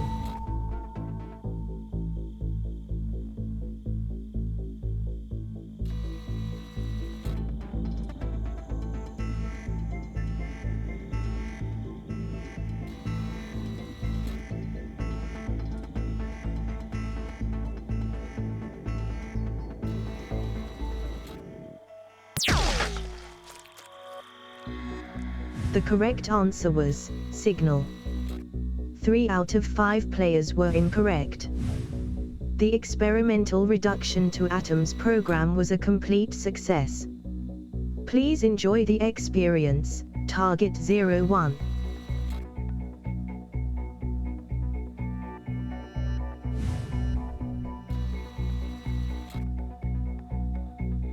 Get ready for the question.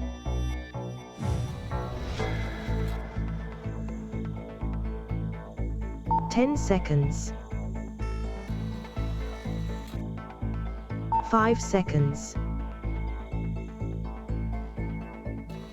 Time.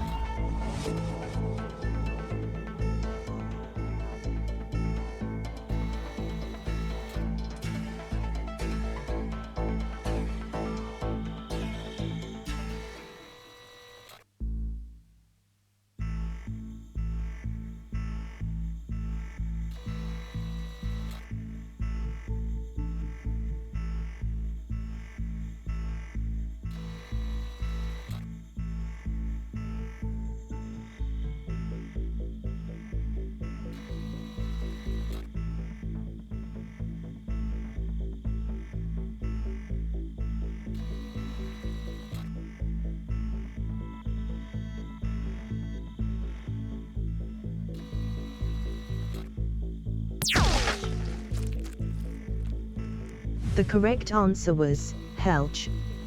All 4 players were incorrect. Let us have a moment of silence for our fallen comrade Pyro. Thank you for the respectful moment of silence.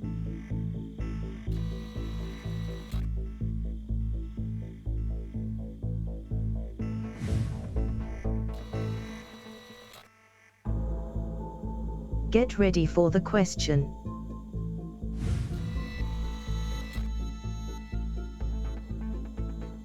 Ten seconds.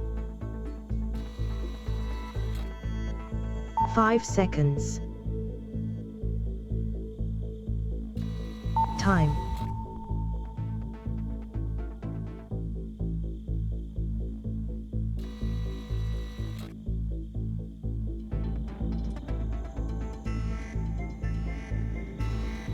Shoobity wop me, oobity wop me, oop-a-doo down. Bang.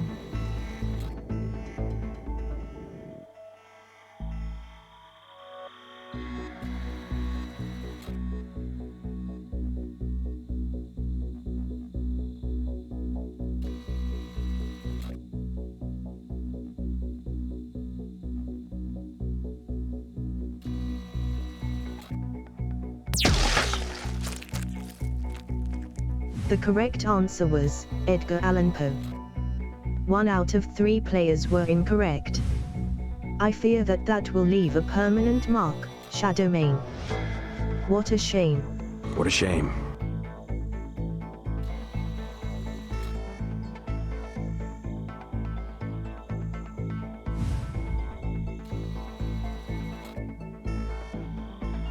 Get ready for the question.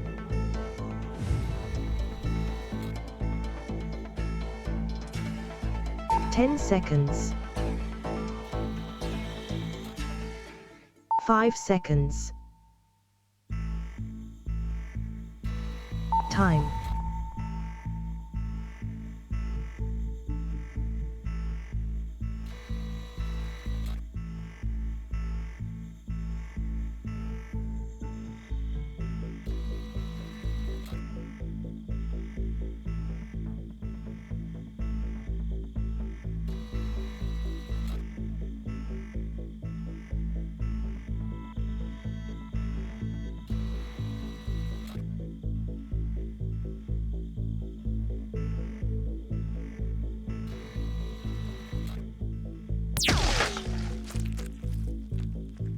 The correct answer was Megadeth.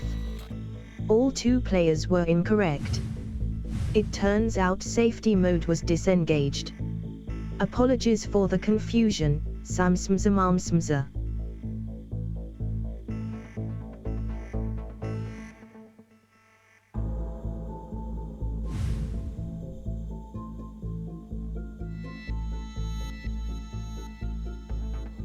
Congratulations to Puddly of Salsa, you have survived the process and been awarded 500 pennies. Many thanks as well to Puljogging for providing the trivia for this evening's process. Until next time, thank you for playing Crossfire. Goodbye.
Welcome back to the second part of this evening's game night, where it is time for DangerZone. CXGX is the code you need. Welcome to all the players who've joined us at half-time. I think a few of you were here before the unpleasantness. Shadowmane, Pyro, CJ, Epic, Galley, XL Shallow, Proves, Dev, Toot. Lovely to have you all here. CXGX is the code you need. It has been a little while since we have seen DangerZone.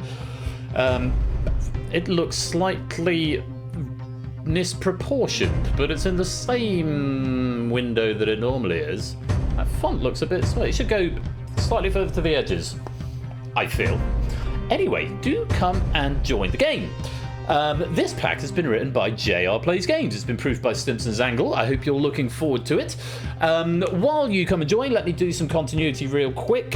First of all, I'm in a better place now than I was before half-time. I have some more wine. And again, thank you everyone for your patience with what happened before. I'm going to continue searching for what is causing the issue, and I'm going to enlist the help of some people who know more about this sort of thing than I do. And like I said at the time, I'm not going to let it ruin my evening. So what have we got coming up? Thursday next week, we've got stuff from me in the shape of Plinko and Apex. So that sounds like it's going to be a short stream. So there is a non-zero chance we will have some stuff on Thursday as well. Stuff which is of course piloting tonight in probably about 45 minutes time. That might make a reappearance on Thursday. I might throw in a Cryptex pack because I've got nearly a completed Cryptex pack, but I'm aware we're also playing Cryptex next Saturday. So, don't know, it might be some Spotlight or something possible. So maybe something extra Thursday, but on paper, we've got Plinko by Claire and Apex by Samsa. So please do come along. 8 o'clock, not daylight savings, GMT, 8 o'clock GMT on Thursday. Next Saturday, we've got Cryptex, Battlefront and Risky Business. Battlefront may or may not happen because there's no writer yet, and it depends if I can find some time to conjure it up or if anyone else wants to volunteer to conjure something up there. But definitely Cryptex, definitely Risky Business. That's next Saturday. I will also say next Saturday I might be late. There's a very good chance I'm going to be late because I've got a concert in Brighton at 6. The programme is about an hour. I doubt very much we will be let go immediately. We'll have to go and talk to people and things. Anya and I are doing a duet concert. So best will in the world, we may not get away until 7:30, and it's about an hour depending on traffic, maybe a little under to get back from Brighton. So I might not be home until about 8:30. I will try and get the stream going before 9, but just so you're aware, next week, next Saturday, I may be a little bit late. We have only got 4 episodes left this season, which seems mad to me. The season has flown by in the blink of an eye, so season 22 is going to be on the horizon. I might be taking an extended break over the Easter holidays, not least of all if we're going to be doing a stuff tournament. That's going to require some organisation. There's other things that I meant to do over the Christmas break that I didn't do with some of the software that needs some patches. I've got to do the QForge rollout as well. All of this is stuff that, you know, is going to take a little bit of time. And so not having to also then be thinking about, you know, 2 streams and 5 question packs a week is going to slightly relieve that burden. So I might be taking a couple of weeks off, likely back mid-April. But we've still got 2 more weeks and 4 more streams this season. So please do make sure you're coming back. If you're not following already, make sure you do give us a follow. Pop into the Discord, Universe Controller for this game, and the room code is right there. Do be suggesting your great messages. I've had some in already, and you can go and catch up on any of the game nights that you've missed on the on-demand channel right there. Final word of warning, do not be Googling the answers. Not that it would help you much in this game, but please don't see that as a challenge, because it is against the channel policy. And you will be banned if you're caught doing it. Finally, our friend Ash, I think he's back to 2 streams a week from next week. Yay! He's currently doing the leftover Quizmas streams, which he was waylaid in doing in December, so he's catching up now that he's back with us. So do go give him a follow. He's back on Wednesday night next week at 8 p.m, twitch.tv/80_bash, and I think he's going to be back next Friday as well. That's about all the news. Don't forget, after this game of DangerZone, we've got a game of stuff, new format. Very excited to be sharing it with you. I look forward to having some guests in the chat with me as well. So stick around to see what you think of that. There's no audience participation, but do stick around and type in the chat because your avatar can still appear in the game. Yes. Last call to come and join DangerZone. This pack's been written by JR, like I said, proofed by Simpsons Angle, and yes, my first original, a format that's actually older than Game Night itself. 29 is a good number of players. You can join at any time to play in the Boneyard. If you join before the end of question 4 in round 1, you can get into the main game as well.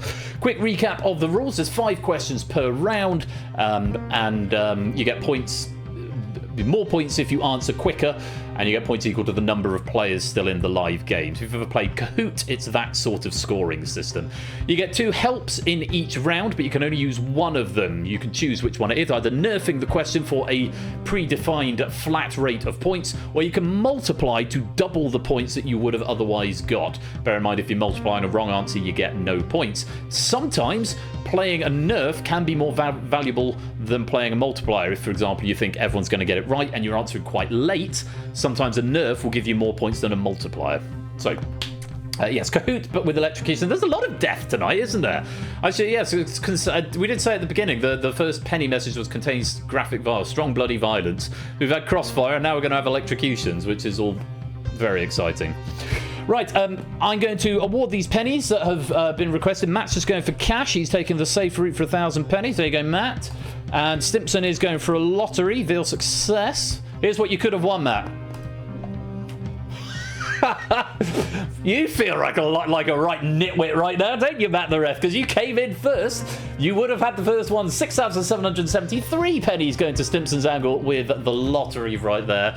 Here's what you could... Now, take it away. Take it away now. You bingled it. Yeah. You got your 1,000. That's nice. And it might... Hey, maybe the seed would have been different if I'd done 2 in a row. Who knows? Who knows? Well done, Stimpson. That's a nice little windfall for you there, isn't it?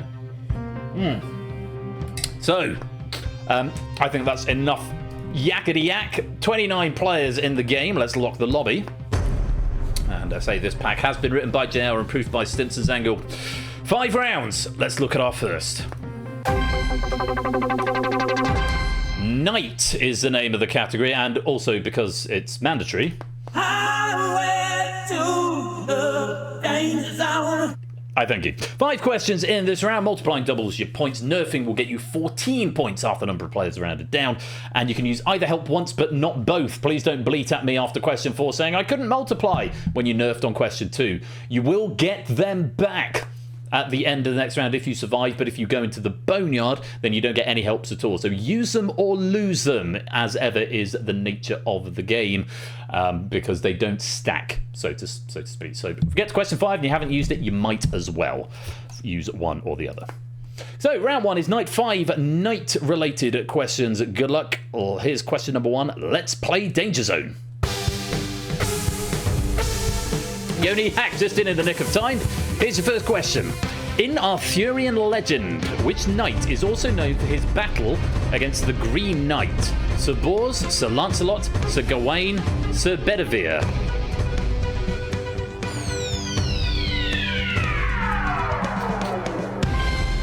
Sir Gawain is the correct answer there. I saw Sir Bors and I thought it said Sir Boris. Brave Sir Boris ran away. Because he did, because he was awful. Sorry to remind you of him. Top 5, Natter in 3.04 seconds and with a multiplier. Brig was 4th, Ape was 3rd, Shapes was 2nd, and Fetz was fastest and with a multiplier, getting 58 points there. Very good start. 1 nerf coming in from Flyboy and just those 2 multipliers from Fetz and Natter. So Gawain was the answer. Let's reorder the board. Danger Zone goes orange when we have a missized Danger Zone. We will hopefully resolve that by the end. If not, we'll have to have a tiebreaker. But Fetz out in front at the moment. Let's go on to question number 2.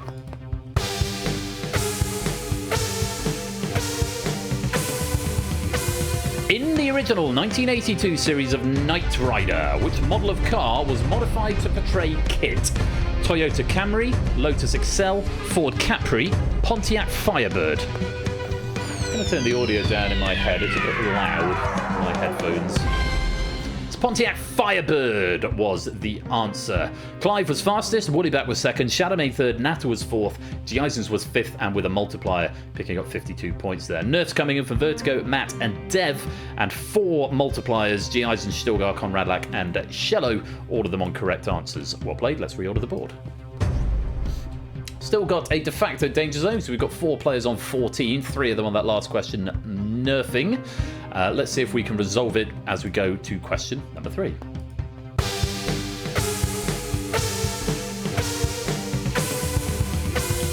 Which of these filmmakers is a Knight Grand Cross of the British Empire? Ridley Scott, Richard Curtis, Ken Loach, Terry Gilliam. Or Gilliam, possibly. Oh, Capri. It's pronounced Capri, isn't it? Not Cat. Did I say Capri? What an idiot. What an idiot. Ridley Scott is the answer. He was appointed as Knight Grand Cross by King Charles III in 2024. Shapes was fastest there. TVP was 2nd, both of them in under 2 seconds. Sam was 3rd, Vertigo 4th, Dev was 5th. 2 nerfs from Free Rocks and Silent Marine. 1 multiplier coming from Brig, but unfortunately on a wrong answer. So that's that help gone, Brig. You're going to have to be very careful to make sure you can stay above the Danger Zone line. Let's reorder the board. You're still there for now. Brig 13th place. Shapes and Danger, aka Natter, at the top with 77 at the moment. 2 questions left in this round. We have got a standard Danger Zone size. Let's see if we can keep it that way as we go to question number 4. Ford Capri, son. I'm not a car person. I quite like driving sometimes. Which of these Dan Brown novels features the Knights Templar as guardians of the Holy Grail? The Da Vinci Code, Inferno, Angels and Demons, The Lost Symbol.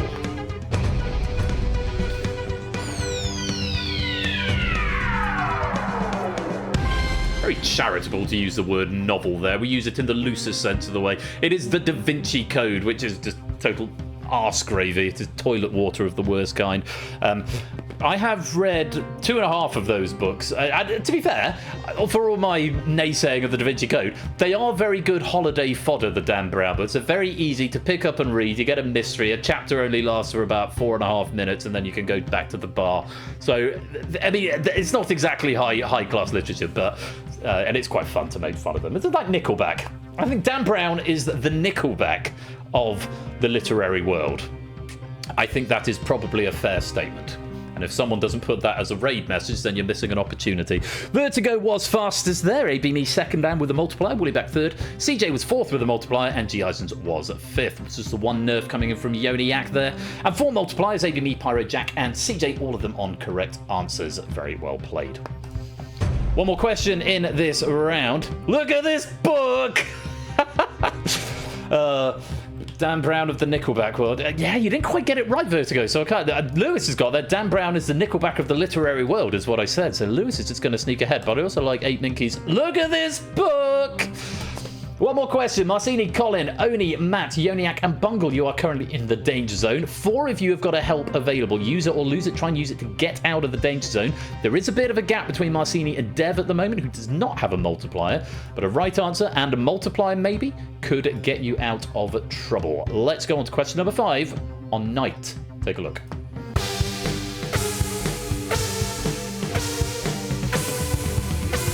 Knight Frank is a UK headquartered company that primarily operates in which industry? Telecommunications, investment banking, insurance underwriting, real estate.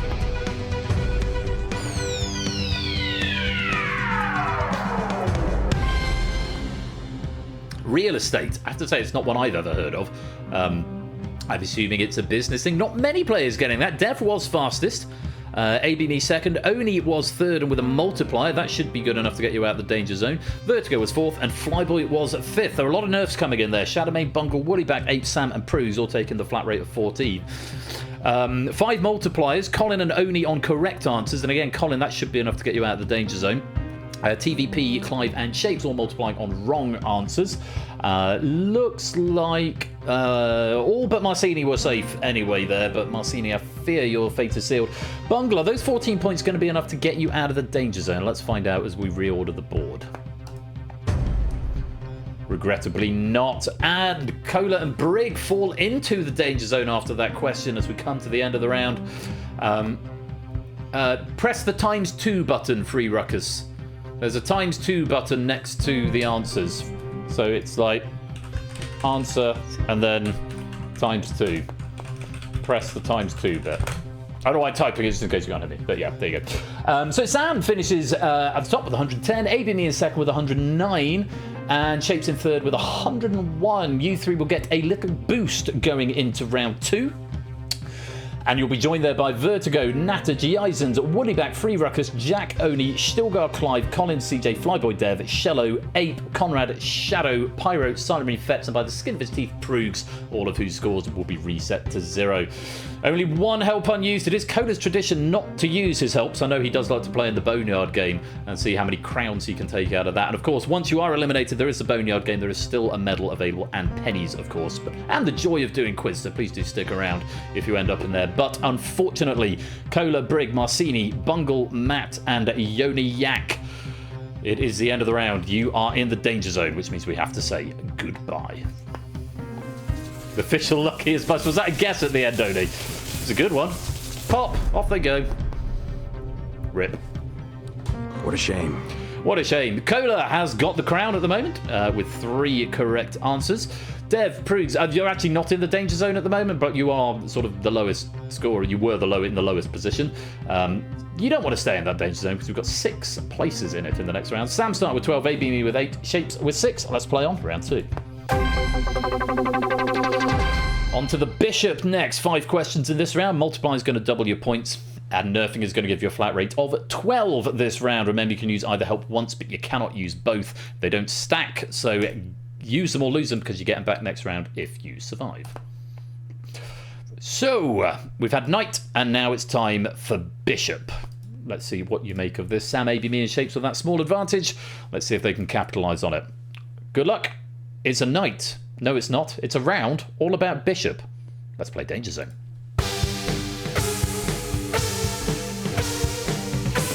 Starting with this. Stinking Bishop is a type of cheese produced in which county of the UK? Gloucestershire, Somerset, Worcestershire, Warwickshire.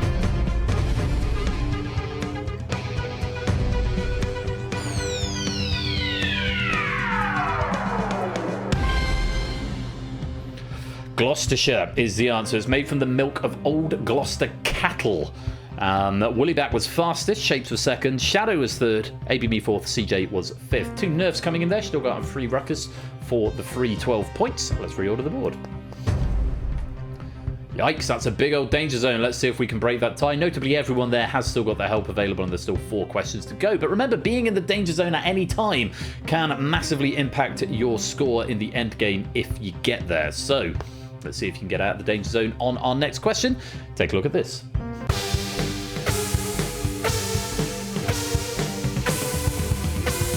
Which of these is the name of a bishop's ceremonial headwear?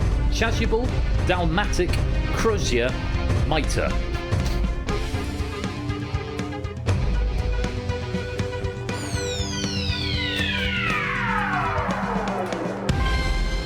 It's the mitre. If anyone's ever done origami, you might know this, or indeed if you have a passing relationship with the Church of England. Chasuble is the vestment that they wear, the dalmatic is the tunic, the crozier is the staff, and the mitre is the hat. Or the headwear. Can't really call it a hat, can you? Woollyback was fastest and with a multiplier, no less. Sam was second, Clive was third with a multiplier, Colin was fourth, and Ardenfetz was fifth with a multiplier. 5 multipliers coming in total. Vertigo, Clive, Fett, Woollyback, and CJ, all of them correct for double points. Very well played. Let's see what that does to the board as we reset. We have got a standard danger zone. Silent Marine, Shello, G. Isons, Conrad, Dev, and Proogs all there at the moment, though again, all of them with helps still available, so you can still turn this around, although that is going to be another mark against your name. Woollyback has the lead, CJ's in second, Shapes is in third, Shapes also with a multiplier available. Let's go to question number 3. Yoniak, welcome to the stream.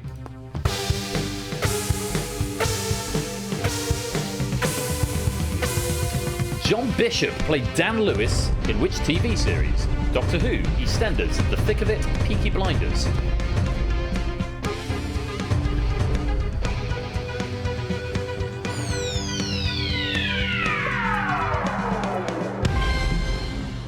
Doctor Who is the answer. Yeah, Free Ruckus, you've already used your nerf earlier on.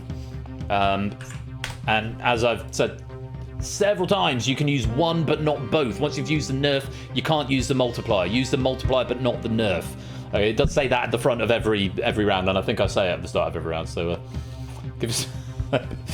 He was the 13th Doctor's companion, was John Bishop, in the sort of the mini-series Flux, which I actually quite enjoyed, even though the writing for the 13th Doctor was not the best. Thanks to Chris Chibnall for that. Anyway, I'm not going to go on a Doctor Who rant here. Vertigo was fastest, 1.21 seconds. That's bloody quick. Shapes was second, Clive was third, Jack was fourth with a multiplier, and all 4 of those under 1.5 seconds. Jack 1.51, so just over. Shadowmane also with a multiplier was fifth, 2.28 seconds, so very, very fast answering there. Conrad Lack and Silent Marine nerfing that one for the flat rate of 12. And multipliers coming in from Shadow, Colin, Oni, Natter, Jack, Sam, Proogs, and Shello, all of whom were correct, apart from Shello, who multiplied on a wrong answer, so that's going to be 0, and you're going to have some work to do in these last 2 questions to get out of the danger zone, as we have rearranged the board. Dev, G. Eisen, Shello, Flyboy, Conrad, and Ape currently in the danger zone. 4 of them have got helps available. Woollyback still with the lead as we go to question number 4. Take a look at this.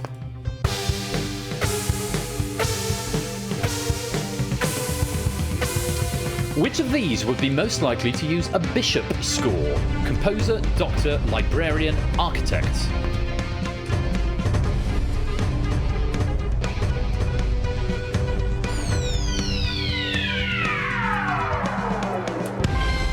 Tricky question, not many getting this at all. The answer is doctor. I have no idea where the name comes from, but I'm assuming it was named after somebody called Bishop rather than being something to do with the role of Bishop, because it's a score calculated to determine if labour needs to be induced. So if your Bishop score is over 9,000, I guess, then you're about to have a baby. So Doctor is the answer, and just 2 players getting it right. Shapes and Silent Marine were 1 and 2. 1 multiplier coming in for G. Eisen's not the right one, I fear. So you're going to have a little bit of work to do on this final question as we reorder the board. Maybe it was a hit and hope thing from G. Eisen's.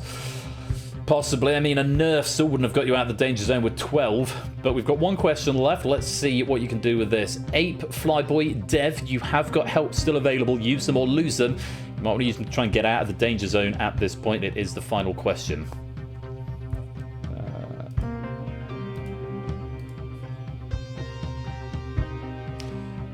I'll look at that in a minute. Shapes also at the top of the table with help still available. Let's see if he's going to use it here. Good luck. Here is question number 5.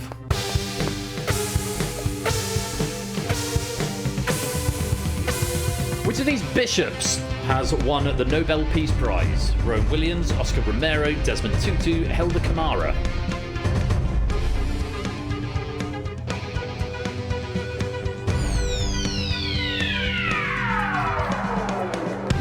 Desmond Tutu He won it in 1984 for his role in resolving the problem of apartheid in South Africa. Clive was fastest, Shapes second, using his multiplier there. That's going to be a big, big score at the end of this round, Shapes. Jack was third, Ape was fourth, and AB Me were fifth, both of those two using their multipliers as well. Pyro nerfing for 12, and 5 multipliers coming in. AB Me, Flyboy, Ape, Shapes, and Dev. AB Me, Ape, and Shapes all on right answers. Flyboy and Dev multiplying on incorrect answers. Let's reorder the board and see who's leaving us at the end of that round. Well, Shapes has a positively monstrous 140 points and quite clearly wins the round. Woodyback comes second with 98. Clive in third with 90. Well done, you three. You will get a little boost going into the next round. And you'll be joined there by Sam, Vertigo, Jack, AB Me, Oni, Natter, CJ, Shadow, Ape, Colin, Silent Marine, Fetch, Still got Pyro, and Proves, all of whose scores will reset to 0.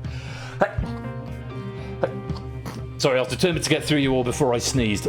Unfortunately, though, Free Ruckus, Shello, thank you very much for the Gesundheit and the bless yous.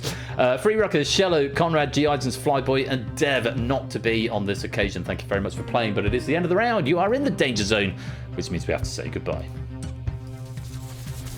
822, Desmond. Very good, Matt.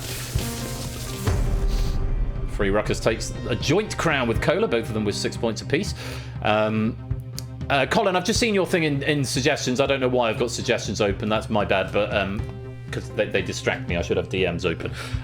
But yes, you're right. It is a little bit unclear. There is a new colour that is used for unselectable buttons that obviously hasn't been put on the multiplier button. I will add that to the list. So, 18 players remain. Your helps have been refreshed, and Shapes has 9, Woodyback has 6, Clive has 4, everyone else reset to 0 as we go to round number 3. Knight to Bishop to Rook. We're going up in point value and usefulness on the chessboard. 5 questions in this round on the subject of Rook. Multiplying doubles your points for the question, and a nerf will get you 9 points flat rate. You can use either help once this round, but not both. So with 18 players, the first player to get a correct answer, non-multiplied, will get 18 points. I don't think I fully explained that at the beginning, but yes, the faster you answer, the more points you get. So, Rook is the category. Best of luck to you all. Let's play Danger Zone.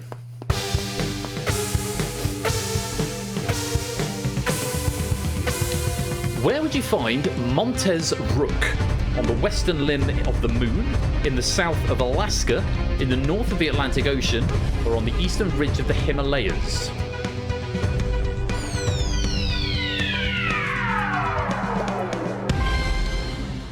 It's on the western limb of the moon, or on this quiz indeed. Now, a few of you falling into a little heffalump trap there. Rook Mountain can be found in the south of Alaska, but Montez Rook is a double ring mountain formation on the moon. Indeed, in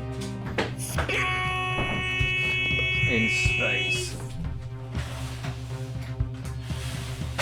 My dog has disappeared, which I'm assuming means Anya's just got home. No helps being used at all on that question. Ape was fastest, Shadowmane second, Shapes third, Only fourth, Woodyback fifth. Let's reorder the board. Big chunky old danger zone at the moment with orange, lots of orange there. Let's see if we can resolve that as we go to question number 2.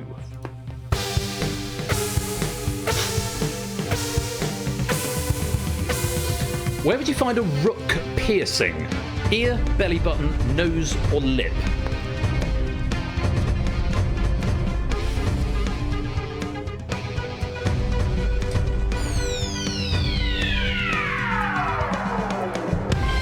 It's on the ear. It's a piercing on the antihelix, which is the uppermost inner ridge of the ear, which, JR, correct me if I'm wrong, I believe it's sort of this bit here, as opposed to the flappy bit at the top. It's sort of the inner bit about there, if you can see that. I don't know if you can, because I can't see the camera, but if I turn that, no, would I be able to see the camera that way? Yes, I would. That's a much better idea, because I've got a view of it. So yeah, this bit here, I think. But correct me if I'm wrong. Why don't you have any? I don't have any. I am so not cool in that regard. I have no piercings and no tattoos. I'm one of the only people I know that doesn't have any tattoos. The only other person I know with no tattoos is Anya. We are tattoo free. My best mate, I don't think he has any either. Actually, I know a few people without tattoos, but it seems increasingly more and more people have a tattoo. I think I'm the only one of my siblings without a tattoo. I can't remember if my sister's got one. Both of my brothers have. Anyway, I mean, you're getting me sidetracked. So yes, only 3 getting that right. Jack was fastest, Vertigo second, CJ was third. Nerfs coming in from Stilgar and Woollyback for the flat rate of 12, and a multiplier from Natter, but on a wrong answer, unfortunately. Let's reorder the board. Still got an uneven Danger Zone, ABME, Colin, Danger, Silent, Marine, Pyro, Effects and Prues all in there. All but Natter with a help still available. Woollyback has the lead, though he has used his help. Let's go on to question number 3. Yes, let's have a poll. I'm genuinely curious. The rook is a bird that is a member of which family? Corvidae, Troglodytae, Lanidae, Alaudidae. Hashtag make Ben say things.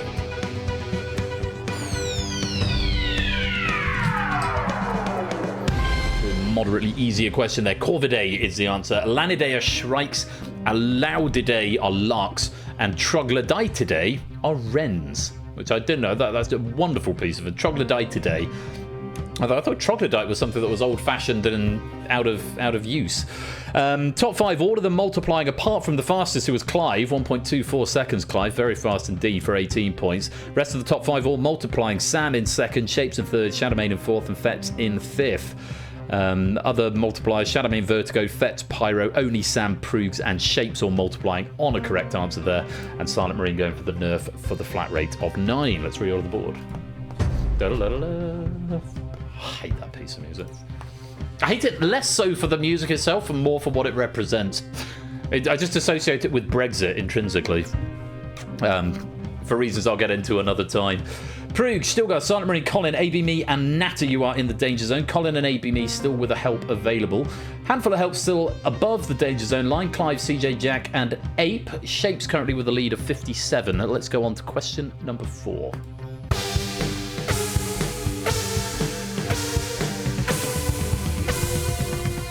Eric Rook Ortiz and Kevin Colleone Crow are members of which Grammy Award-winning hip-hop production team?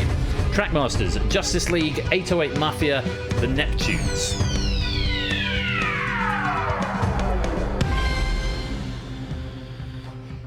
Might be niche, Jack, but you've got it right. You're one of only 4 players to do it. It's Justice League, or Justice League. I'm not quite sure how to pronounce it. They won Best R&B Album for their work on Mary J. Blige's The Breakthrough in 2006. Just 4 getting it right. Natter was fastest, just over 2 seconds. Jack in just under 3 was second. Silent Marine was third, and Shapes was at 4th. 2 nerfs coming in there from Clive and CJ for the flat rate of 9. And let's reorder the board.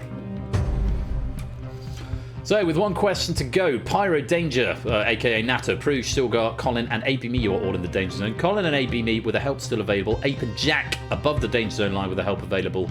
Shapes with the lead of 72. Here's your final question for the round. Take a look at this.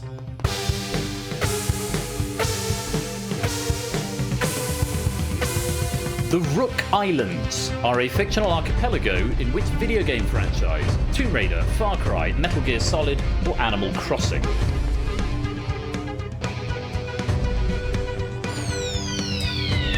Still got predicting that they're getting zapped. Let's find out. The correct answer is Far Cry. Specifically the setting for Far Cry 3, which features as the main villain Vaz Montenegro, who was portrayed by Michael Mandan, who played Nacho in Better Call Saul. They used his likeness as well as his voice acting. It remains the best of the Far Cry franchise, apart from arguably the first, which I was a huge fan of, which came out in 2004. Far Cry 4 was just a sort of a remake of Far Cry 3 in a different sound. That's what Ubisoft do, or certainly did. They sort of copy and pasted it, and you know, the head writer was credited as the find and replace mechanic, because it's basically the same thing in a different setting. Far Cry 5 again was a little bit on the nose in terms of what was happening in America at the time and sort of cult status and that sort of thing. I mean, they're all perfectly cromulent games and worth playing, but Far Cry 3 remains the best, and I commend it to you. I'm not being paid to say that, I'm just a fan. Oni was fastest, and Sam was second, both of them in under 2 seconds. ABME third, and with a multiplier as well. That might be enough to get you out of the Danger Zone, ABME. We'll see in a minute. Natter was fourth, and Jack was fifth, again with a multiplier. 4 multipliers coming in total. ABME, Colin, Ape, and Jack. Only Ape and Jack finding the right answers, though. Sorry, only AB, me, and Jack finding the right answers. Colin and Ape multiplying on wrong answers. Sorry, Ape, if I got your hopes up that the graphics are wrong. They're not. They're right. Let's reorder the board and see what that does to the scores. Who's dropping into the danger zone? Who's getting out of the danger zone? Who's going through? And who's going home? It was indeed enough for AD to get out. And Ape Minky, with that wrong answer, just clinging on. 1 point clear of the danger zone boundary. Oh my butthole indeed. Just 1 point ahead of Vertigo. You have survived to another round. Shapes takes the top spot with 85. Jackson second with 73. Sam takes third with 64.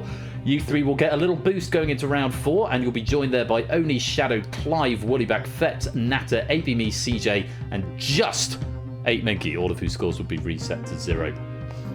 Regrettably, Vertigo, Stilgar, Silent Marine, Pyro, Proogs, and Colin. You know what happens now? It is the end of the round. You are in the danger zone, which means we have to say goodbye. Very much I like this animation. Close and then they go pop and then they're gone.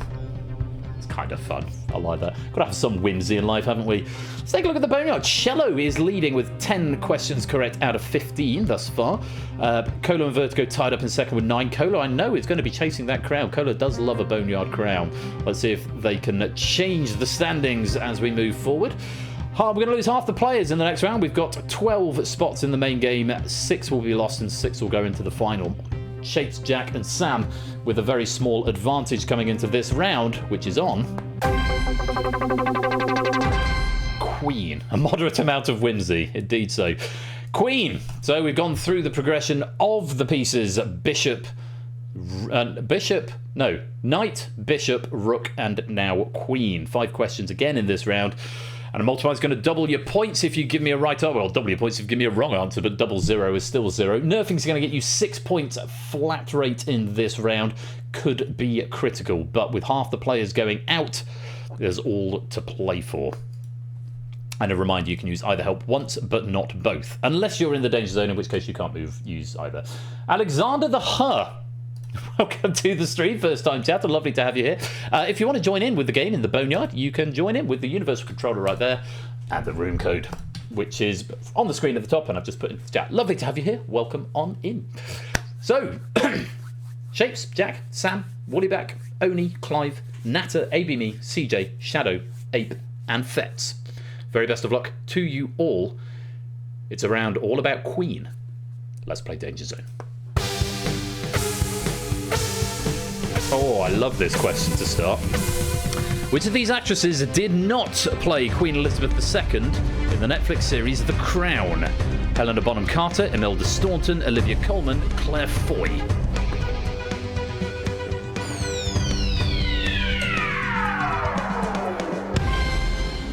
Helena Bonham Carter. Now, I'm going to go through my notes first and then see if I can give you any more information.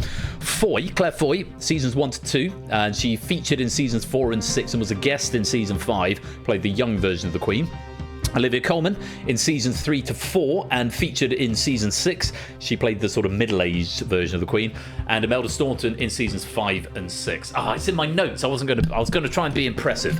Helena Bonham Carter played Princess Margaret, Countess of Snowdon in seasons 3 and 4, but she did not play the Queen. She did play the wife of the Queen's mother, I suppose that would be, wouldn't it? She played the Queen Mother in The King's Speech with Colin Firth. But she did not feature in The Crown. That is not in my notes. That I just happened to know that. Top 5 answers. Shapes in under 2 seconds was fastest. Sam was second. Clive third. Jack fourth. And Ape was fifth. No helps being used at all there. Let's reorder the board. Okay, we've got a tie. We've got 7 players in the danger zone at the moment. Let's see if we can resolve that as we move on to question number 2. Cool. Thinky one for you. If unobstructed, what is the maximum number of squares the Queen can move to in a single move during a game of chess? Actual chess question, shocking everyone.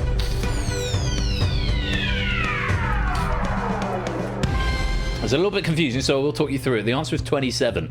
So in the center of the board, the Queen controls 7 squares horizontally, 7 squares vertically, 7 squares on the long diagonal, and 6 squares on the short diagonal. 7 plus 7 plus 7 plus 6, which gives you 27. In the corner, she only controls 21 squares as she is missing the short diagonal. So if unobstructed, the maximum number of squares the Queen can move to in a single move is 27 out of the 64 available. Just to unpick that question a little more for you, Sam was fastest in 2 seconds dead, Nata was second, Oni third, and Ape was fourth. 1 nerf coming in from CJ for the flat rate of 6, and a multiplier from Shadowmane, but unfortunately on an incorrect answer. Let's reorder that board. And we've still got a tie, but this time tying with players with points. Oni and Clive both with 10 inside the danger zone. Help still available. Nata only a point ahead. Sam has the lead at the moment. Let's go on. Oh, the poll has ended. So 81% of the people who responded have no tats, no piercings. And 1 of each for the others. 1 person has no tats but piercings, 1 has tats but no piercings, and 1 has both. Genuinely interesting. More people than I thought with no tats, no piercings. Let's play on. Question number 3.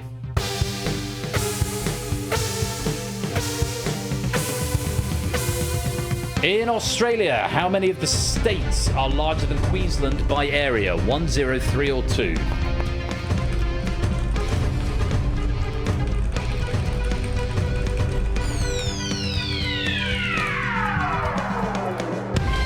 Australia, how many of the states are larger than Queensland by area? So I was going to reply to JR before I forget. In fact, no, I think I've replied. So JR, just to flesh that out a bit more, he just messaged me saying, I told that to not shuffle the answers, and it did.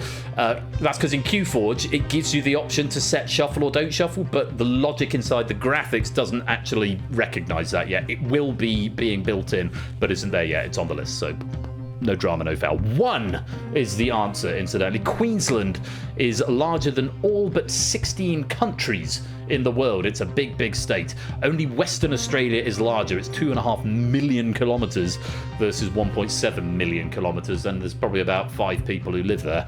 Is that right? Western Australia, is that the one that's all desert? Is it mainly desert? The thing is, Australia, people only ever seem to live on the coast, don't they? There's no, if you go inland more than like five miles, there's nothing there. Where's Poconuts when you need him? He could confirm this. Sam was fastest, Clive was second, Ape was third, ABME fourth, and Nata was fifth. No helps being used at all there. Western turn left in 2 days, County. Yeah, it is a bit. It is. Yeah, go drive forward for 2 days. Yeah. Deserts and Perth. That's about it. I've been to Perth. I quite like Perth. I've been to Fremantle, which is a little town outside Perth, and we spent a day in Perth. And where's my dad got family? So we went to Australia when I was 16, and we went to the East Coast first. So we did Cairns and like the Golden Bay and stuff, and then we did a sort of Easter weekend at Ayers Rock. Waste of time. Go there for a day. I mean, you have to fly there for the day. There's nothing else to do. Once you've done the tour, which is fine, unless you're actually planning on climbing it, there's nothing else to do. It's literally barren. There's nothing there. And then we went over to Perth, to Fremantle for 2 weeks, which was lovely. That was my trip to Australia, which was 21 years ago, my God in heaven. Let's reorder the board. With 2 questions left in this round, we've got a standard danger zone size. Jack, AVME, Woollyback, and Fetch, you're all in there, but with a help. CJ and Shadow, you have used your help. So you're going to have to make the best of these last 2 questions. Sam's got the lead, Ape in second, Clive in third. Everyone above the danger zone line has also still got help, so there's a likelihood that those leads are only going to get bigger. But let's see what happens as we go to question number 4. Largest national subdivision that's not Russia, is that right? Not in Russia. Wow. Good no. Question 4 then. Which member of the rock band Queen has a PhD in astrophysics? Brian May, Roger Taylor, John Deacon, or Freddie Mercury?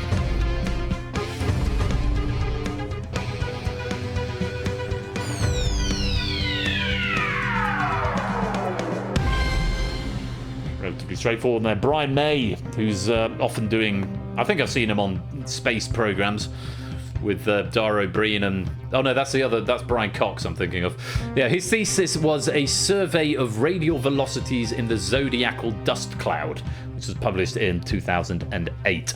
Lots of multipliers coming in there. ABME, Clive, Oni, Nata, Ape, Jack, and Shapes all multiplying. All of them correct other than Nata there. Sam was fastest, and or was he? This is where I have to look at the graphics to confirm. No, Shapes was fastest. This is the weird exception I get in this game. So Shapes and Sam and ABME and Jack they came in on the same frame, and for some reason it logs them the other way around in my logger here. But Shape's getting 24 points with a nerf. Sam was second. Jack then was third, picking up no, ABME was third. It's just first and second. It gets the wrong way round. Weird. ABME was third. Jack was fourth. Both of them with multipliers. Woollyback was fifth. Let's reorder the board. No, it does. Maybe it is. Maybe it is alphabetized here because Sam's ahead of We Like Shapes. But I don't think that's logically how it works because it's only 1 and 2 are the wrong way. I don't know. I need to look into that. I mean, it's very unlikely they're coming in on the same frame, but Right, Sam's got the lead and he's still got to help. Shapes in second, Ape in third. AB Me, Natter, CJ, Woollyback, Shadow and Fetch are all in the danger zone, but Woollyback and Fetch, you still have a help available. Put it on the delivery plan. Yeah, you want to see my actual internal delivery plan for game night. I've just called it The List TM. It's gargantuan. Cola, Shallow and Vertigo still wrestling over that crown, each of them with 12 out of 19. Let's take a look at the final question of the round and see how we do. Good luck.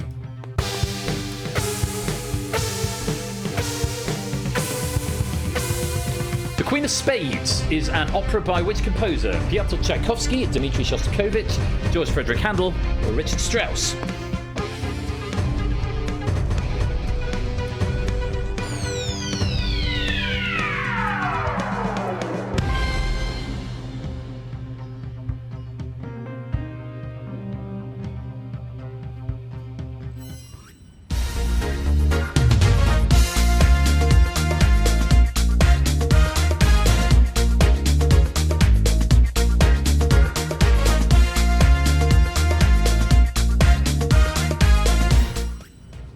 I'm kidding. Whoa, whoa, whoa, whoa, let's not look at that screen. Let's look at that screen. I'm kidding. We're not actually ending the stream there. But the answer was Tchaikovsky. So for those of you wondering what on earth is going on there is a running gag on this channel which has been running for 4 or 5 years that the answer is never Tchaikovsky. We've even got an emote for it. So whenever the classical music question came up, Tchaikovsky was always an option. Tchaikovsky never seemed to be the answer. It's become a bit of a meme. We have had Tchaikovsky be the correct answer very occasionally, but not for a very, very long time. But in this case, the composer of the Queen of Spades was Pyotr Ilyich Tchaikovsky, also known as Peak Dam. It's based on the 1834 novella of the same name by Alexander Pushkin. Shostakovich, did he write any operas? I don't think he did. Richard Strauss is perhaps better known for Also Sprach Zarathustra, from where we get the 2001 A Space Odyssey opening music. George Frederick Handel wrote a few operas, but none of them called The Queen of Spades. Only 3 got it right. 3 of them saw through the bluff. Clive, Shadow, and Sam were 1, 2, and 3. 2 multipliers from Ardenfetz and Woollyback, neither of them correct. So let's reorder the board and see what that's done to the scores. Shadowmane not doing enough to get out of the danger zone. In fact, very minimal change there to the overall leaderboard. And Sam getting to the end of the round without even using his help and still taking the top spot. So we've got our finalists: Sam, Clive, Shapes, Ape, Oni, and Jack. You are this week's Danger Zone finalists. You will not get any boosts if you're in the top 3 in this round. I'll explain the scoring for you in just a moment. But unfortunately, it means we have to say goodbye to our 6 valiant runners-up in the danger zone. AB Me, Natter, CJ, Shadow, Woollyback, and Fetz. Great run to get to this point, but unfortunately you can go no further. Thank you very much for playing, but it's the end of the round. You are in the danger zone, which means we have to say goodbye.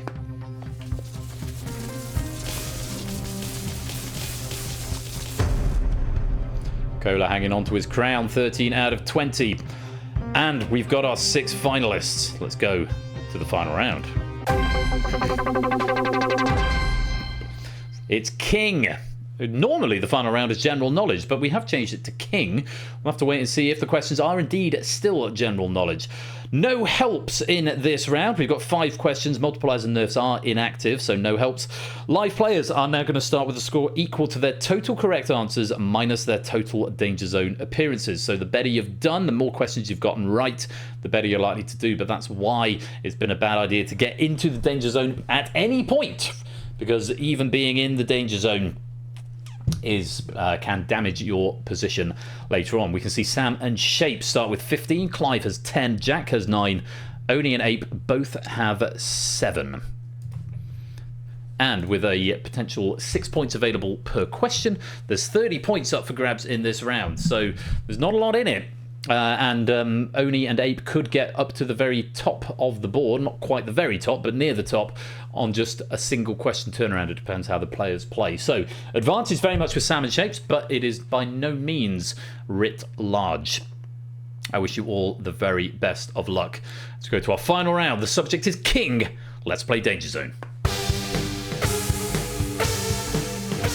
Read the options carefully. King's College London is a university established under the patronage of which British monarch? George V, George II, George IV, or George I?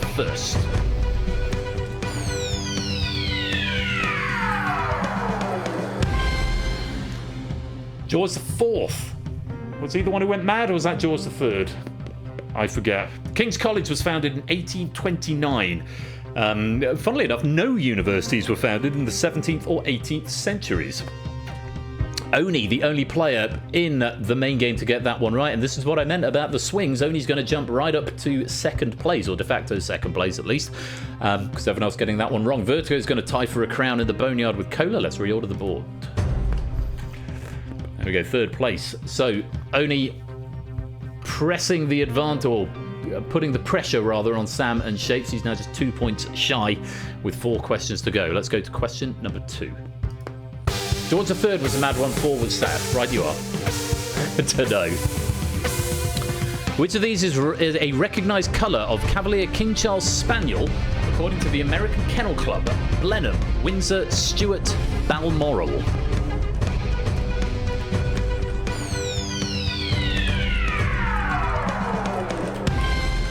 I like to think I know everything about spaniels, but apparently I don't. The answer is Blenheim, and I've not been furnished with any more notes, but they're the sort of ginger and white ones.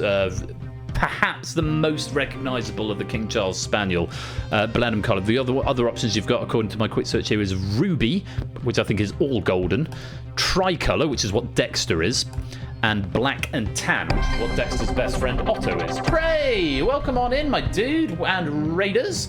Just in time for the end of this game of Danger Zone. We've got some stuff coming up in about 10 minutes time, so do stick around. Welcome on in, Prey. How was stream? Hope you're doing well. Everyone go give Prey a follow. He's a good dude. He's swearier than I am, and more Scottish, but he's good people all the same. Oh shit, no, we don't want to raid. Sorry. No. Cancel raid. Am I trying to raid you? I was trying to do a shout out. Am I trying to raid? Shout out Prey streams. Oh no, did I do a shout out or did I set up a raid? I can't even remember. But yes, Prey is a good guy. Thank you for that raid, my dude. I hope I didn't just try and raid you back, but I've got to give you a shout out in... I've done a shout out, right, good. Go follow him. I then cancelled it because I thought it was a raid. So I'm relaxing, playing some FF14 with folks. Good stuff. Well, that's what we like to hear. Hope you're enjoying your weekend, my dude. Thank you for that raid. Do very much appreciate it.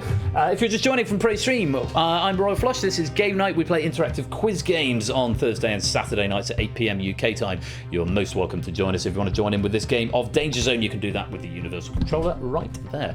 Yeah, we'll just raid back. No, go live again, Prey. We'll raid back into you.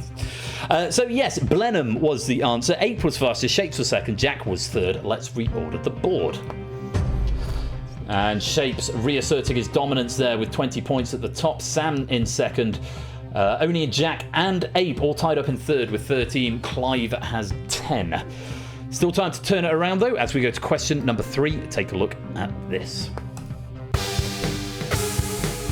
I know this one. King is a tiger-faced professional wrestler in which fighting game franchise? Dead or Alive, BlazBlue, Tekken, Guilty Gear.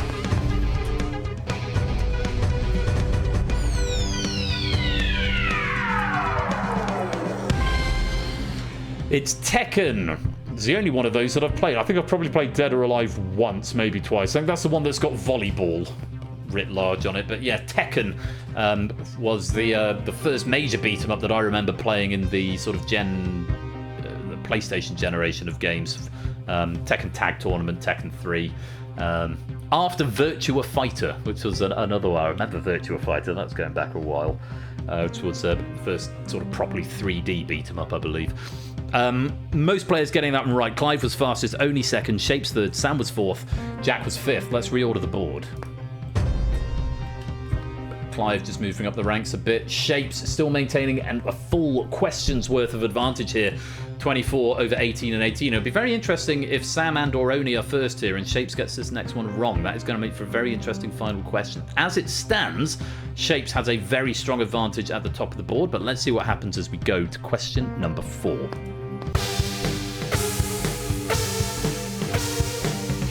I know this one as well. The Last King of Scotland is an historical drama depicting which dictator? Musa Traore, Daniel Ortega, Idi Amin, Fidel Castro.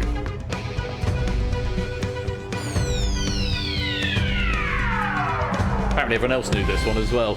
What I should probably not do is say I know this one as the question comes up and then stumble over the first answer, because that means you can immediately discount that one. Is that Musa Traore, I think is how you pronounce that one, which is not the right answer. It's Idi Amin, was portrayed by Forrest Whitaker in 2007, I think. It got a lot of Oscar nominations.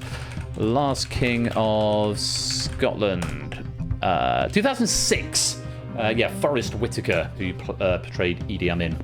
Sam was fastest, Ape second, Clive third, Shapes was fourth, Jack was fifth. Oni did get the correct answer as well, was sixth. Let's reorder the board. Okay, so coming into the final question. Clive can only hope for second. Oni can only hope for second. Ape can only hope for a tied second. Jack can still make the bronze. But the race to gold is going to be between Shapes and Sam. It's very much an advantage to Shapes with 27. If Shapes gets this wrong and Sam gets this right, and Sam isn't fifth, so if he's fourth or faster, then Sam can take the gold. Cola and Vertigo tied up with 15 apiece in the Boneyard. There's one question remaining. I wish you all the very best of luck. Advantages with Shapes. Let's see if he can capitalize on it. Good luck. Here is the final question of the game. Unless there's a tiebreaker, which is impossible. Which of these countries does not have King Charles III as its sitting monarch? Tonga, Tuvalu, Grenada, Belize.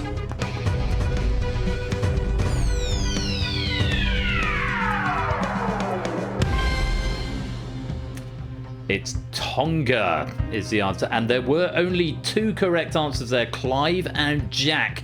Clive is going to take 6 points, which is going to push him up to silver. Jack getting 5 points. I don't know if he's done enough to creep up to the bronze position. Has he tied with Sam? I don't know if he has. Let's reorder the board and find out. It's a big jump at the end from Jack, but he's not quite done enough to get into the top 3. It was a very close finish with Shapes getting that one wrong. But we have got our final scores. Winning the Boneyard medal with 16 correct out of 25. It is Cola. Very well done, Cola. That is your 15th Boneyard medal in Danger Zone. Congratulations to you. 6th place is Ape Minky, denied a medal tonight. You've got 2 gold, 3 silver and 2 bronze. No new ones getting added.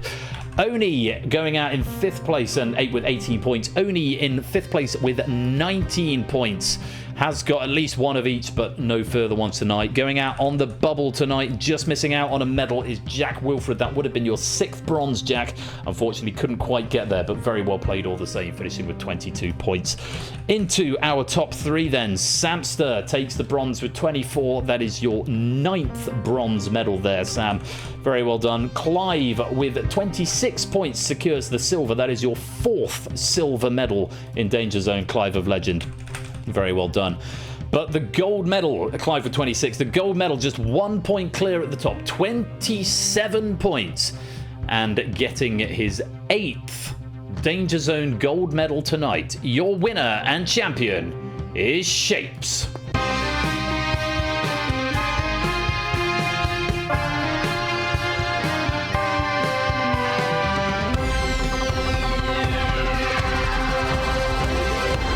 Very well done indeed, Shapes. Another gold medal in the cabinet, and well done everyone there if you did manage to get some of those questions right and you've got some pennies out of it. Lupine, welcome to the stream, and yes, you are just in time for stuff. Not least of all because we had a crash in data leak, which means I'm about half an hour later than I should be, which we managed to resolve. We did play out the data leak pack.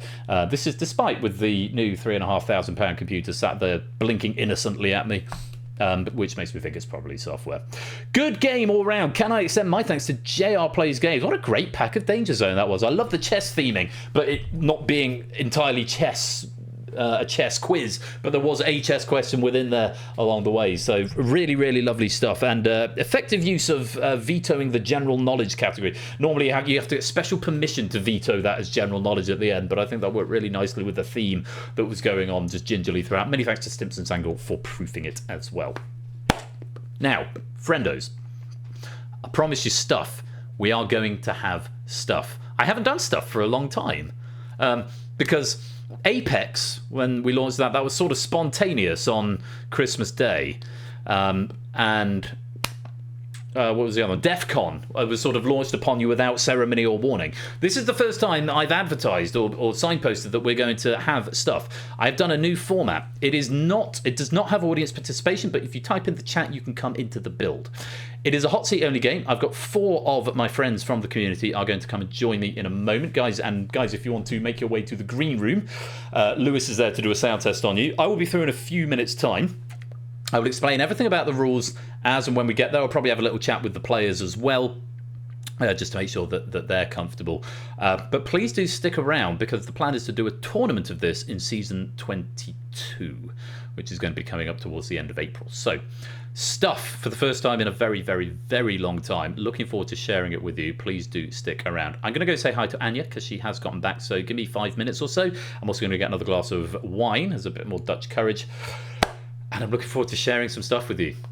Please do not go away, because game night will continue in just a few minutes. Thank you very much once again to JR for those questions, and to Stimson for proofing. Congratulations to our medalists, and I will see you for stuff in a few minutes' time.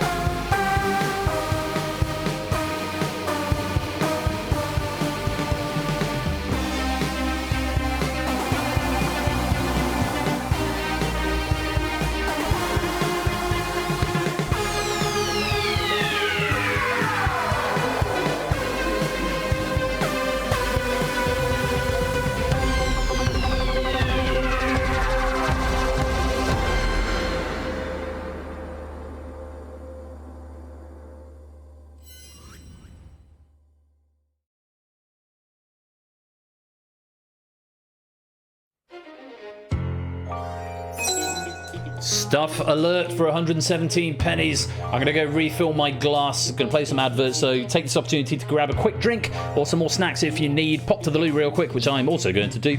And when we return in about 5 minutes' time, stuff will be upon us. Can't wait to share it with you. Don't touch that dial. We'll be right back.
Tony Stark. Sorry I'm late, I was just doing stuff. It's okay. I'm stuff. No MJ no. Haha Peter, your girlfriend is awesome.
I think I really need to change up this playlist because it's dreadful. I'm talking to the stream at large, but also to the players who I'm hoping can hear me in the broadcast studio. They're all muted at the moment. Lewis has done a sound test with them, to whom I'm very, very grateful.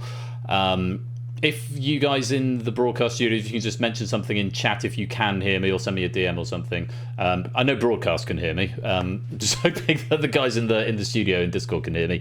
And I'm hoping that you're going to be... Hemlo, good stuff. And I'm hoping you're going to be able to hear them when they unmute in just a few minutes. Just a couple of quick... checks and balances at the head of this, as I always do before the pilot of a new format. it feels fairly robust from the testing I've done, to the point where actually I was done by sort of 4 o'clock today, didn't want to do anything else to it, so I built it, tested it, and then left it. So that's normally a good sign, but if things do go slightly awry, if things don't quite work out exactly as they should, I do beg your patience while we try and figure it out. It has got some advanced editing options built into the operator for it, so we should be fine. Just to go over some things for both the guys in the broadcast studio and for you at home. Obviously, you at home watching the stream, do continue to watch the stream. For those in the broadcast studio who are actually playing the game, if you could just turn the screen off that your stream is on, because this is something I've not done before for any of these formats. The players in the studio will not have a physical sight of the questions, only the category. This is a deliberate choice, because I know very often we can say people who can read questions faster, particularly if it's a buzzer quiz, do get an advantage. So the players will not have sight of the physical questions. They will still be on the broadcast, which is why I've asked them to turn their screen off. Just so that we're all on the same page. This question database comes from the legacy questions of the last Face-Off tournament, or the last time we played Face-Off. Very grateful to Lewis, who has procured them, and I've sort of stacked them together and added a difficulty to them as well, for reasons that will become clear in due course. The plan is to do a tournament of this game next season. Tonight, as much as anything else, is to figure out how many questions we need per pack. I've got 75, which should be more than enough for this game. I'm hoping it's actually going to be about half of that. But we will see, and I will explain all the rules after the titles have rolled in just a minute. I'll have a chat with the players to make sure they're all comfortable, but just so you're aware, the players in the broadcast studio will not be able to see or indeed hear anything other than me and themselves.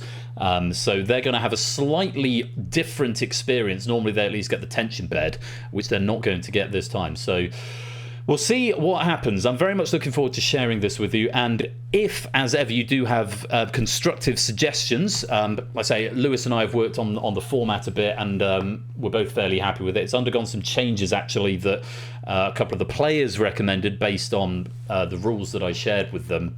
It has undergone some last-minute changes, but there's a lot of stuff in this that is configurable and variable, rather than big major headline changes, which I don't think it will need, but as ever, your feedback is welcome.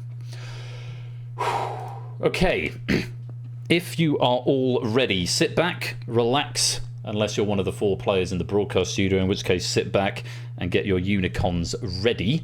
In fact, before we do that, I need to get players in the room to join, because actually it's not going to let me run it until you have joined the room. So players in the broadcast studio, if you go to the chat of the broadcast studio, I'm putting in a room code. You need the universal controller for this.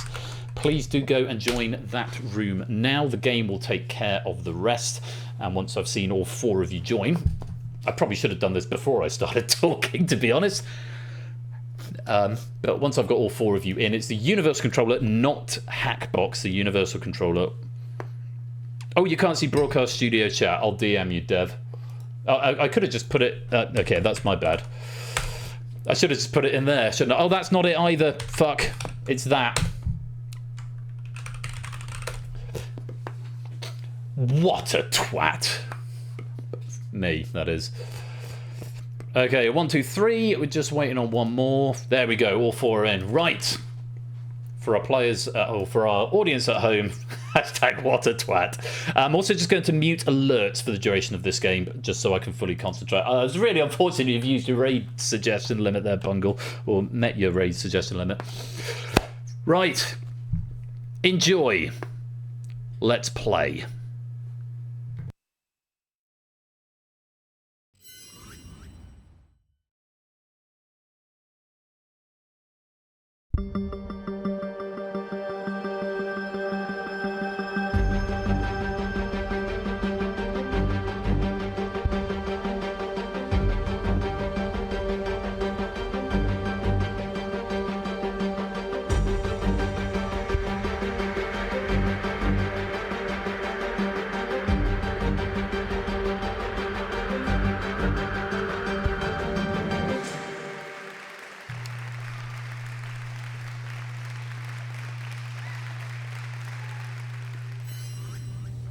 welcome to the drain.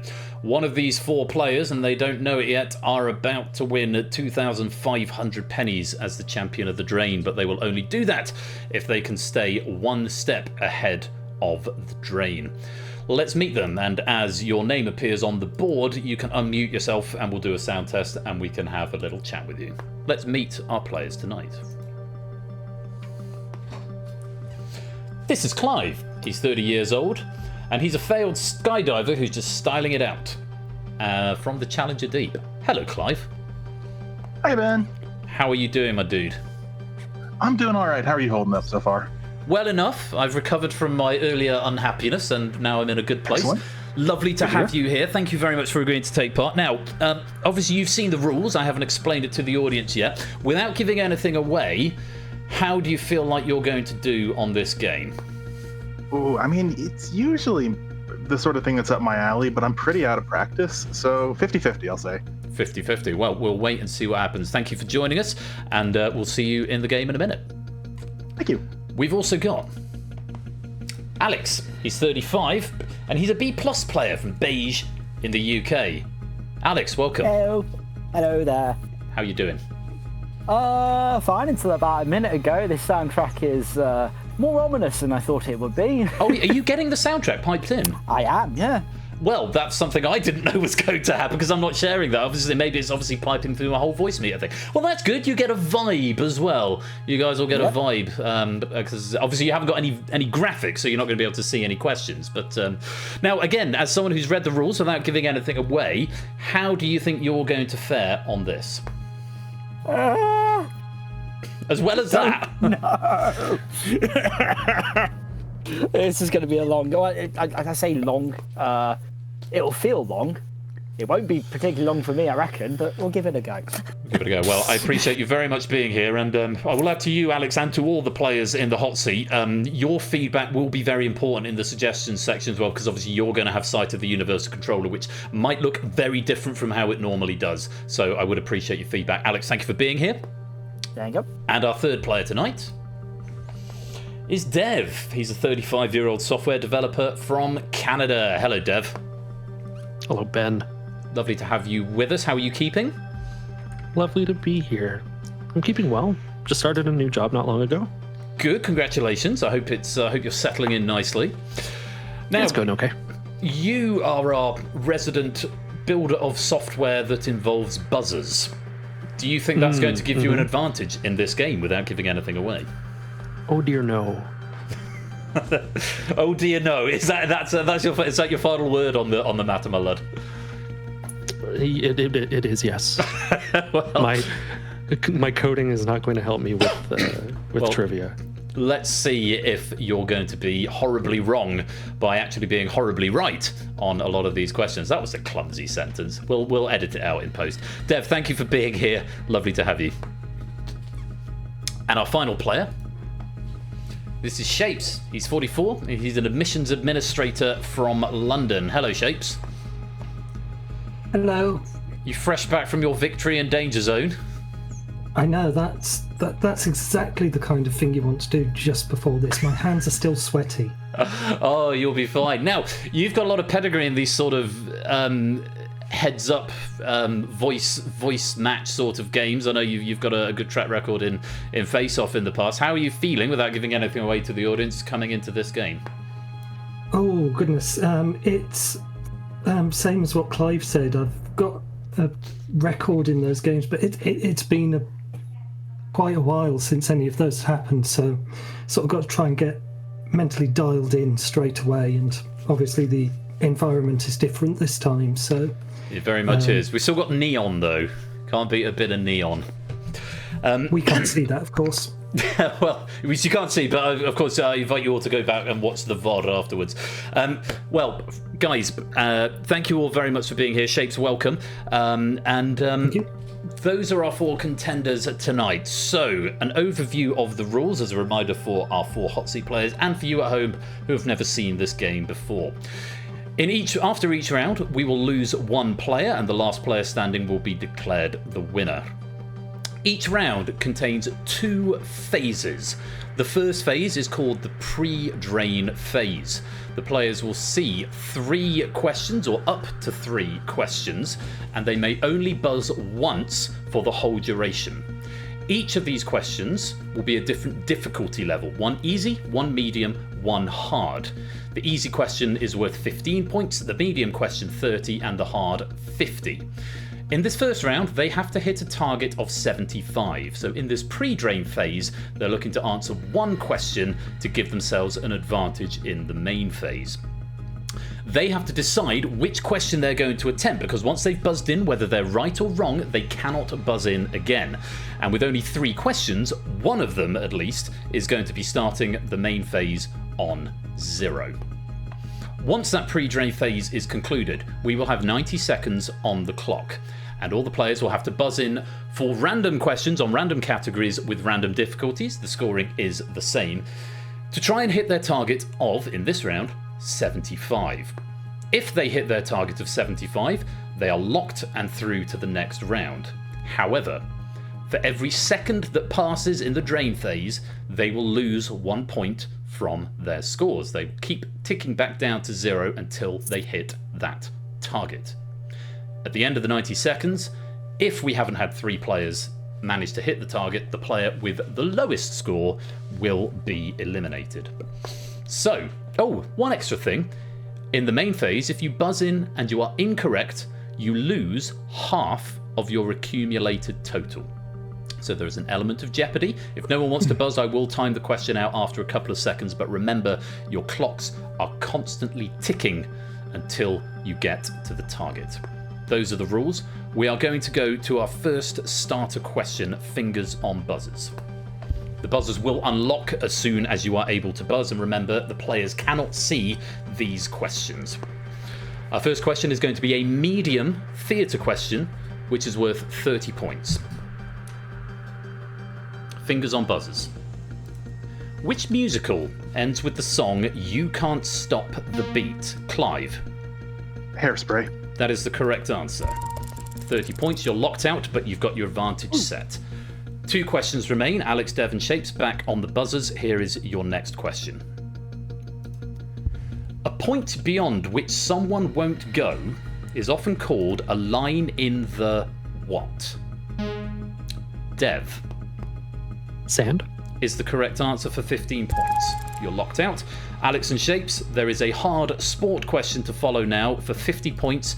If someone buzzes and is incorrect, by the way, I should have said this, it gets thrown back out to the other players. So even if someone buzzes, keep your fingers ready on the buzzers. A hard sport question for you, Alex and Shapes.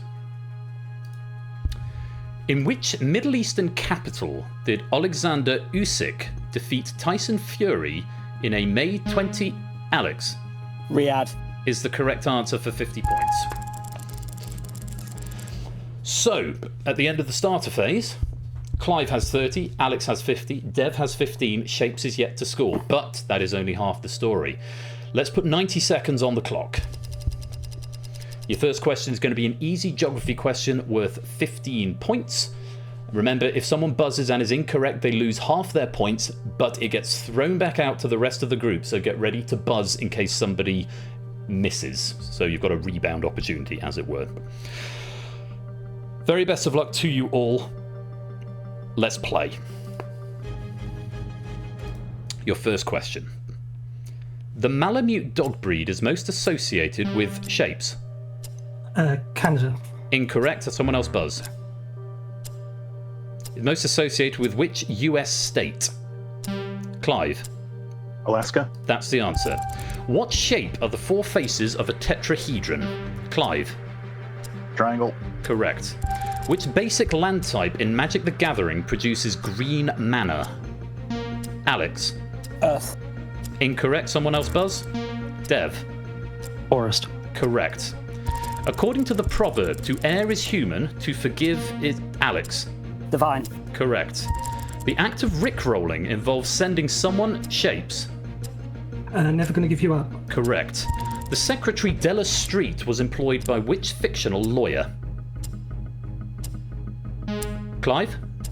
Barry Mason. is the correct answer. Which English singer-songwriter married Cherry Seaborn in 2019? Too slow, I'm going to time you out. That's Ed Sheeran. Which Indian-born British author wrote the Just So shapes? Rudyard Kipling. Correct. Which mathematical property states that if A equals B and A equals Alex? Associativity. Not the answer. Someone else buzz. Clive. Transitive property? That's the one. Which common antibiotic was discovered by Alexander Fleming? Shapes. Penicillin. Correct. And no time for the final questions. Sologenic photogenic shoot is the final line of a 2024 Beyonce song named after which variant of poker? That is Texas Hold'em. So, at the end of that round, Clive, you managed to escape with 75. Shapes, you've got 14. You're ahead of the curve, which means we have a tie. Alex and Dev, you're both on 0. Let's see which one of you is going to escape. You have a tiebreaker question. One of you must buzz, and on the tiebreaker, it's very important, you don't get a default pass. If one player buzzes and is wrong, the other player must then buzz and give the correct answer in order to qualify. If neither of you gets it right, then we will have another tiebreaker question until we do. So, a tiebreaker between Alex and Dev. The question is going to be on science and nature. Good luck. Which medical listening device was invented by Renee Alex?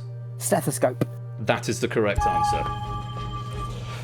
So, Alex, you have managed to claim that single point for solving the tiebreaker, and you are through to the next round. You join Shapes and Clive, and we'll see you there in just a minute. Dev, unfortunately, not to be on this occasion. How did you find it? It's like listening to the radio. It's very strange. It's very strange. I'm doing it because I don't have to rush a little bit because you're all on the same clock. It's not like Face Off where it's your time ticking down. So I feel slightly more relaxed reading these questions. But anyway, I appreciate you very much coming to join in. I appreciate the feedback you gave on the rules as well. If you've got any more suggestions, do chuck them into the suggestions channel. But lovely to have you here. I will ask you to see yourself back to the green room, and we'll see you another time. Thank you very much indeed, Dev. Thank you. Good luck, everyone. For Clive, Alex and Shapes, the game continues as we go to round 2. So, Dev is lost from the game, the score's reset to 0, and we rinse and repeat, except your target is now 100. Same number of points per question moving forwards, and we're going to have our 3 starter questions, 1 easy, 1 medium, 1 hard. Take a look at the difficulty of the first question, and the difficulty of the ones coming up. Decide which ones you want to buzz for, because you want to try and maximise your advantage at the front of the game. Our first question is going to be a hard religion question if anybody wants to buzz. Here is the starter for 50 points. Which Hindu deity is the god of preservation? I'm going to time you out. It's Vishnu. Nobody buzzing for that question, saving themselves for the next ones. Here's an easy science and nature question. Fingers on buzzers. Which Austrian neurologist founded the field of psycho at Clive? Freud is the correct answer. You're locked out with 15 points. Alex and Shapes on the buzzers for a medium music question. Which member of the Beatles painted the work Yellow Linda? Alex. Paul McCartney. With piano, Paul McCartney is the right answer. So, Alex starting with 30 points, Clive with 15. Shapes, you are on the back foot here. 100 is the target that you're aiming for. We're going to rinse and repeat as before. 90 seconds to try and get to that target and stay one step ahead of the drain. Good luck to you all. Let's play. Oh, let's put 90 seconds on the clock first. I've got to do that cue first. 90 seconds on the clock. The first question is an easy history question for 15 points. Let's play. Which global conflict began on the 28th of July, 19... Shapes? World War One. Correct. What's the 7th letter of the English alphabet? Shapes? G. Correct. Which actor from MASH, Ordinary People and Don't Look Now died in 2024? Oh. Clive? Alan Alda? Not the answer. You lose half your points. Someone else buzz? No, it's shapes. Sutherland? Is the correct answer. Which process occurs when a liquid turns into a solid? Clive. Freezing. Correct. Gotta catch 'em all is the English slogan, Alex. Pokemon. Correct. Which Pennsylvanian city was the capital of the USA? Clive. Philadelphia. Correct. In the 2024 film Inside Out 2, Sadness's skin is which primary colour? Clive. Blue. Correct. The Millennium Olympic Games were held in what city? Alex. Sydney. Correct. Flynn and Fletcher are the surnames of what cartoon title characters? Too slow, it's Phineas and Ferb. If 4x minus 5 equals 19, what is the value of x? Shapes. 6. Correct. How many spaces are on a standard Monopoly board? Clive. 40. Correct. Who did Andy Murray defeat in the men's singles finals of both the 2012 Alex? Nadal. Time is up, which you will be relieved to hear because that is not the right answer, but because the time had time not been up, I would have marked it as wrong. As it happens, it's Novak Djokovic, but you get no penalty the other because one. the time had gone. It was the other one. And that would have got me through as well. Nah. Unless Lewis is about to tell me something different in the chat, but time was out anyway, so it was a moot point. Yeah. I'm being buzzed. Oh, I'm being told that is wrong. Sorry, it got left in, but it's fine because time was up, so it was academic. Was it Nadal, Lewis? Oh, being told Federer 2012 Olympics, Djokovic 2013 Wimbledon. So you were still. It wasn't Nadal either. It was Still wrong. It was still wrong. Still wrong, and still out of time. So academic, but that's the way it goes. Clive, 51, Shapes, 46. Neither of you hitting the target that time, but enough points to survive. Alex, just not getting the momentum or not getting to the buzzer that time. We have to lose you from the game, but I hope you had fun and look forward to your feedback. Yeah, Clive was beating me on the buzzer quite a lot of them. So, well, we'll see how the final pans out. But Alex, thank you for joining us. I get to watch this one. Great. You get to watch. Yes, go back to the stream. Hurry back to the stream. Yeah, let's see that. And watch it pan out. See you, mate. Good to see you, mate. Take care. So, Take care. It's Clive and Shapes in the final two. Let's go to round 3. You have both done incredibly well to get here, but Clive and Shapes, it is down to you two. Your target is now 150 if you can reach it. If you can't, then you're going to have to keep answering to stop that drain. As before, we're going to have 3 pre-drain questions, but you need to decide which ones you're going to attempt because there are only 2 of you, but you can still only buzz once. The first question is a hard TV question. This will be worth 50 points if you buzz and are correct. Good luck. Here is the question. Dusty Bin was a booby. Shapes. 3, 2, 1. Is the correct answer. A booby prize on which game show? You've got 50 points. That's the maximum advantage. Clive, the next question is an easy geography. You must still buzz before you answer because you might not want to take the easy geography. You might want to wait for the medium next question, which we'll find out when this one comes up. But here is the easy geography question all the same. Nairobi is the capital city of which country? The next question is medium TV for more points. Yeah, I'll take the risk. He's going to take the risk. We'll time that out. The answer is Kenya. So a medium TV question to try and get 30 points. Here it is. The 4th named storm in the UK, Ireland and Netherlands in 2024 shared its name with which of ITV's chasers? You must still buzz. Yes, Clive? Jenny? Not the answer, I'm afraid. It is Dara. Dara. D, 4th, of course. D, 4th, D for Dara. So, Shapes with a firm advantage going into this, but the target is 150, so he's still got some work to do, and of course his drain is going to be on the entire time. Let's put 90 seconds on the clock. For 2,500 pennies, your first question is going to be a medium difficulty question on culture. The best of luck to you both. Let's play. The global financial system is overseen by what UN agent? Clive? World Bank? Incorrect. I'll finish the question. What UN agency abbreviated IMF? Shapes? International Monetary Fund. Correct. Who played Spider-Man in the Sam Raimi-directed Clive? Tobey Maguire. Correct. Lanzarote and La Gomera are among the Clive. Spain. Correct. The 2024 novel Knife is about attempts to murder shapes.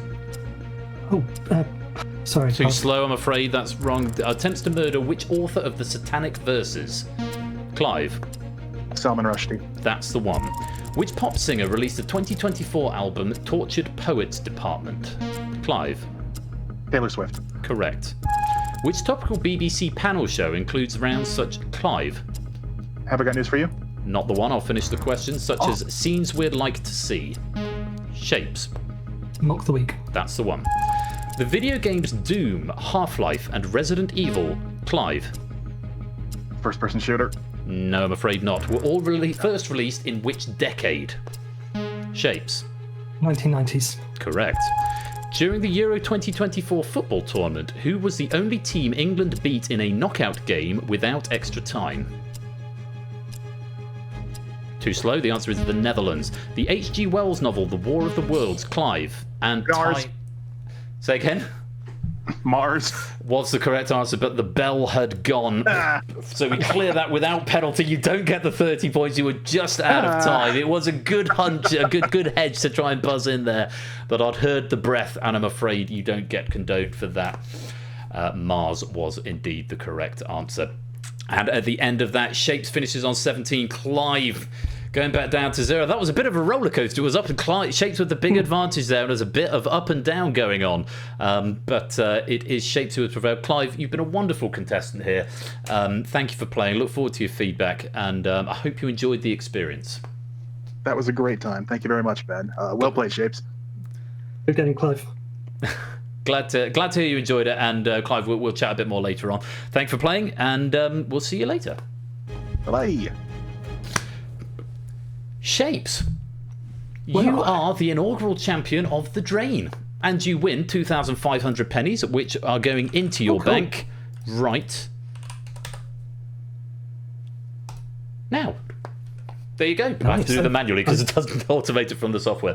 How was that for you? Events I can't make next week's stream, so we'll balance that out nicely. It will indeed. So you get a bit of compensation for that. I hope you enjoyed that.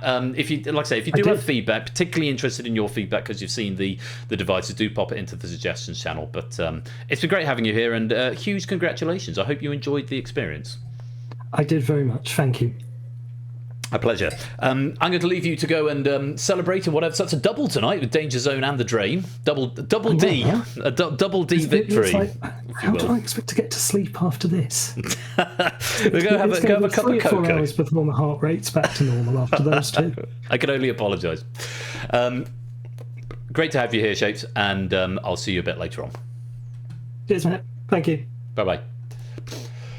So, everyone watching at home, that was The Drain, and our inaugural champion is Shapes. I hope you enjoyed what you saw. I'm planning on having a tournament of that next season. For what it's worth, I got up to the 34th question I was about to read, and there were obviously 9 required for the beginning, which puts my initial instinct of 50 questions per pack at about right.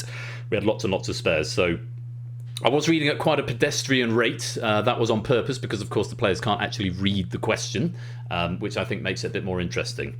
It means they've got to concentrate. It doesn't give an advantage to fast readers. But I look forward to hearing your feedback, and hopefully we'll see a bit more of this. This might make another appearance on Thursday, so if anyone is interested in having another game of this, do let me know, either in discussion in the Discord or via DM. Just let me know if you'd like to have a game.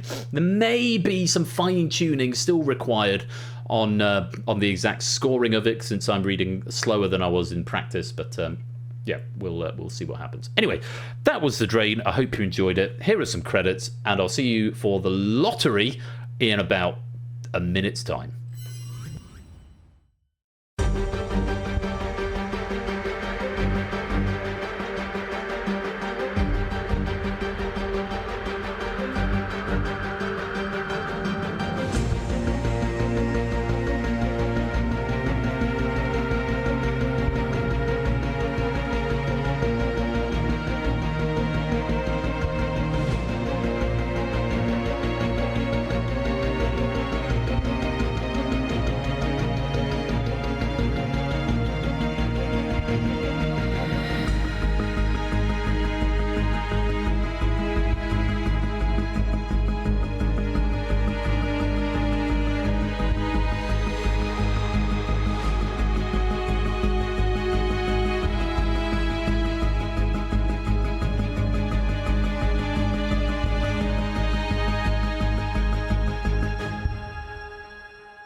It's Saturday night. We're live from the Game Night Control Center, and it is time for our weekend lottery draw.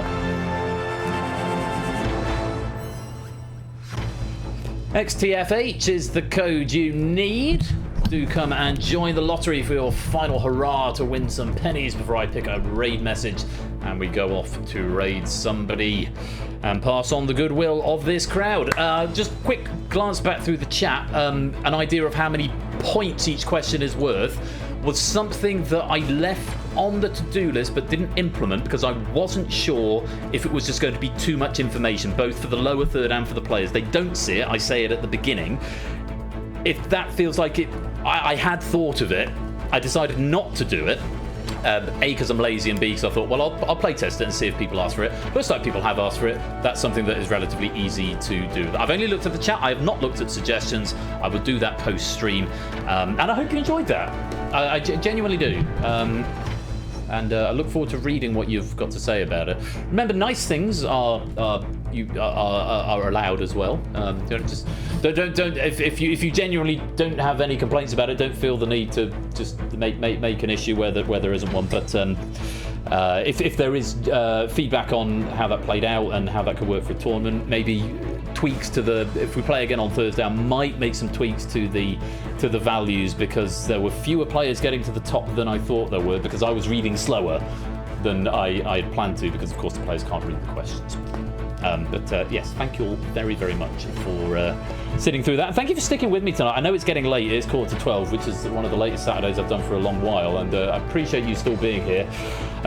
Did lose about half an hour to that crash earlier on, and I will try and do more investigation into why that is happening with a brand new PC. Right, I think that's long enough. I'm just going to join the game myself, and once I have joined, then we will start our lottery draw, and hopefully we'll all get some lovely pennies out of it. That would be nice. What is the code? XTFH. There we go. And because it's Saturday, we'll go manual, and then 4, 8, 15, 16, 23, 42, and push execute. And then we'll lucky dip the rest. Right. Good luck to you all. Let's hide that room code. 37 of you in for the lottery draw tonight. And let's start the machine. Oh, and tonight, of course, we're using Lancelot and set of balls number 3. Here's what you could win if the RNG gods favour you tonight. 100 if you just get the bonus and nothing else, all the way up to 250,000 pennies if you can match all 6 numbers in tonight's lottery draw. I hope that it's going to be a success for you all. Let's release those big money balls.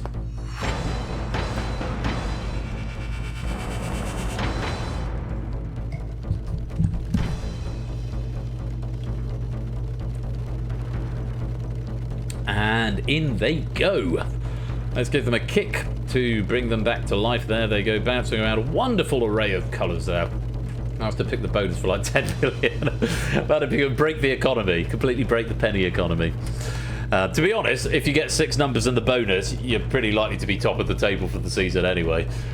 6 numbers without the bonus, you're likely to win the season anyway. So academic. Anyway, good luck to you all. Let's start the draw.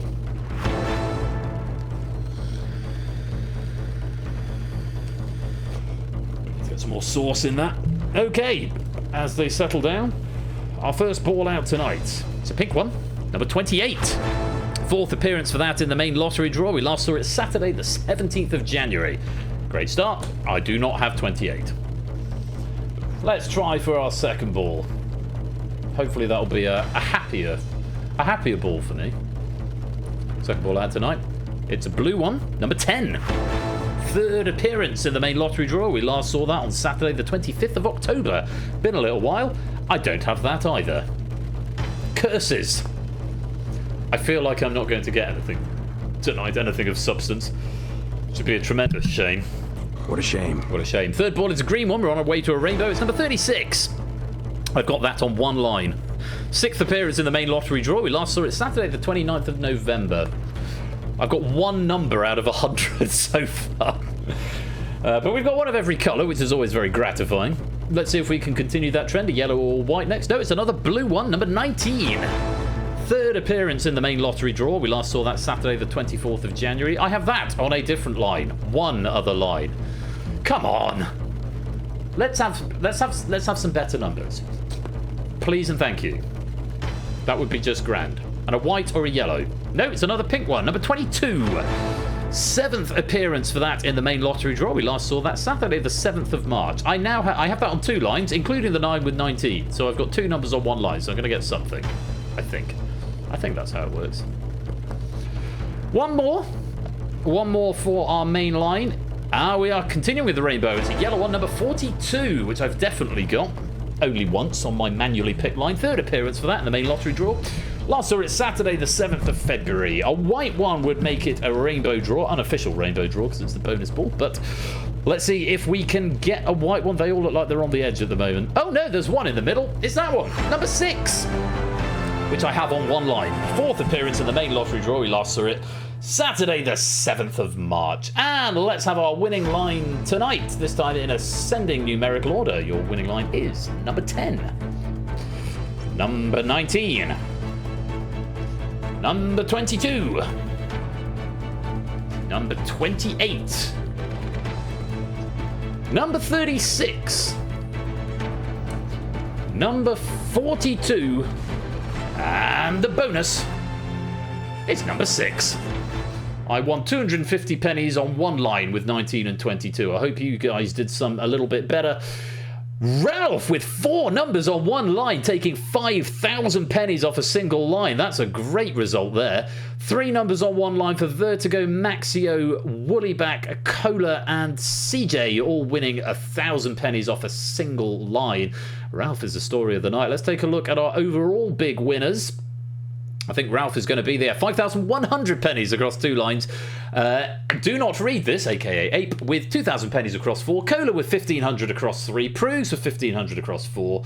Woollyback 1,450 across 4. Vertigo 1,250 across 2. CJ 1,250 across 2. And Maxio with 1,000 on 1. Very well done to all of you and everyone. If you did manage to get some pennies tonight, they have been added to the bank. I'm sorry I ruined it, Ape. Shame. Shame on me.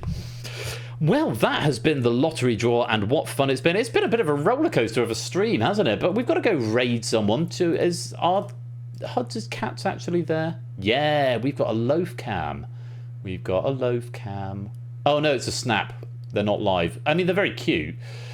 But is there? I mean, there's hands on buzzers. But last time we tried to raid them, they're on a break at the moment. Last time we tried to raid hands on buzzers, they didn't allow raids. So if they are now allowing raids, is Prey live again? Oh, no, he's not. He's just being amusing. Let me see. If we can do hands on buzzers, then we'll raid them. Hands on buzzers. If we can't... Oh, no. Raid hands on buzzers. No, but they don't allow us to raid, so... I'm not quite sure what we're going to do. I mean... Gooey's doing Tomb Raider 3 glitchless speedruns. I'm not sure if the glitchless speedrun is the way it is, but we haven't raided Gooey for a while. I do like a bit of Tomb Raider. Unless has anyone got any suggestions? Raid suggestions? I'm always open for new raid suggestions. DJ Mixie, Critical Sid, Lasherus. Any suggestions? The active games are maybe limited in raids. We could do an unofficial raid, I suppose. The fridge is always a good idea. I'll tell you what, I'll roll the credits, I'll pick a raid message, and then hopefully someone will have suggested something. If not, then we can go see Gooey doing some Tomb Raider. But yes, that was the lottery draw for tonight. Here are some credits. I'll see you for the raid in just a minute.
is going to be it for another stream, friends. Thank you so much for coming to join me tonight. It's been, despite the awkwardness in data leak with my computer doing computer things, I've had a really good time, and I'm looking forward to reading the suggestions channel with the drain stuff. Looking forward to doing a tournament of that if you think it's going to go down well. I enjoyed that very much. I'm very, very grateful to my 4 friends who came to join me earlier on for coming to be crash test dummies to Dev, to Oni, to Clive, and to Shapes as well. And congratulations again to Shapes on winning it. Many thanks to Lewis, who I've worked with on that format, and for also providing the face-off database questions for that. Big thanks to tonight's other writers as well, to Zeus for Data Leak, to Jogging for Crossfire, to JR for DangerZone, and to the members of the proofing team as well, who've Stimpson and Toot and JR, who have proofed those games. As ever, I'm enormously grateful to everyone who comes to support Game Night in whatever way you do that, whether that is just turning up and playing the games or working behind the scenes to make sure we do have content. It's always a pleasure, and thank you for bearing with me earlier on during my my rant, which, to be fair, was to fill time as much as anything else. Now then, time for me to look at some raid messages. I should have looked at these other ones before, while the credits were going. That's quite funny. And we're going to pick, this will be the episode title.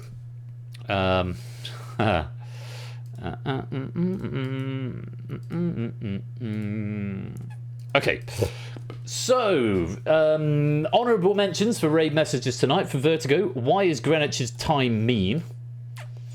Ardenfett, time is an illusion. Lunchtime, doubly so. Shadowmane, Shrek doesn't need to show ID, which is quite depressing. From Bungle, P. Caesar's Christ has risen. That's very funny. From SJ, we love a bit of the stuff. XL Shello, your bishop score is over 9,000. From Matt the Ref, 822 Desmond. That's very good. From Ardenfet's, a moderate amount of whimsy. Oh, I wish I hadn't read that, because I should have put that in the top 3. I like that very much. From Stimpson's Angle, please, sir, can we have some stuff? I've clicked the button now, so unfortunately we can't. Stuff and twat from Conrad Lack. And without giving anything away from AB Me, they're my ones that I like. Oh, a moderate amount of whimsy. That's really good. I can't undo it now. I've built the operator too well, obviously not well enough that I can't undo it after I've given the pennies. I can't now click. You'd have to suggest it again on Fest in order for me to go back on that. Let me see what the other ones are like, not to poo-poo the other messages that I've got. This is from Danger Dimples, 3rd place, just yes. That's quite good. International House of Taramasalata from Oni, which I like a lot. 2 in the same ballpark. Don't have any more. To be fair, that is what this is mainly about. It is mainly instinctive at this point. And then I second guess my instinct sometimes. Like, that should have been a top 3. You have my love though, Ardenfet's definitely. I'm torn between these 2, and I don't normally pick one over another when there's similar substances. But 8 Minky, look at this book. You got 100 pennies for that. And the winner, it is the one that I said, but Lewis managed to sneak in. Vertigo tried to get it, but didn't quite get it right. Dan Brown is the Nickelback of the literary world, I think is a suitable episode title for this evening, with a moderate amount of whimsy as your honorary second, your second guest second, if you will. So that's going to be our raid message. I think we're going to try and do an unofficial raid of hands-on buzzers. So just to let you know where they are, we're going to go over to them. Hands-on buzzers. We can't formally raid them, but if you go and open them up and we say Dan Brown is the Nickelback of the literary world, and if you like, you can also say unofficial raid, if you like. And that's it. I'm going to be back on Thursday night with Plinko by Claire, Apex by Samster, maybe some more of The Drain, maybe some Spotlight. Maybe we'll just do a shorter stream to counterbalance this one being very, very long. A reminder, next Saturday I will almost certainly be late because I've got a concert in Brighton before at about 6 o'clock, so I probably won't even be back till about 8:30. But there will be a stream next Saturday. Cryptex, maybe Battlefront, and Risky Business, so I do hope you will come and join me for that. Until next time, though, you have been watching Game Night with me, Royal Flush. Be splendid and wonderful and marvellous and safe. And as always, take care, peace out, and good night.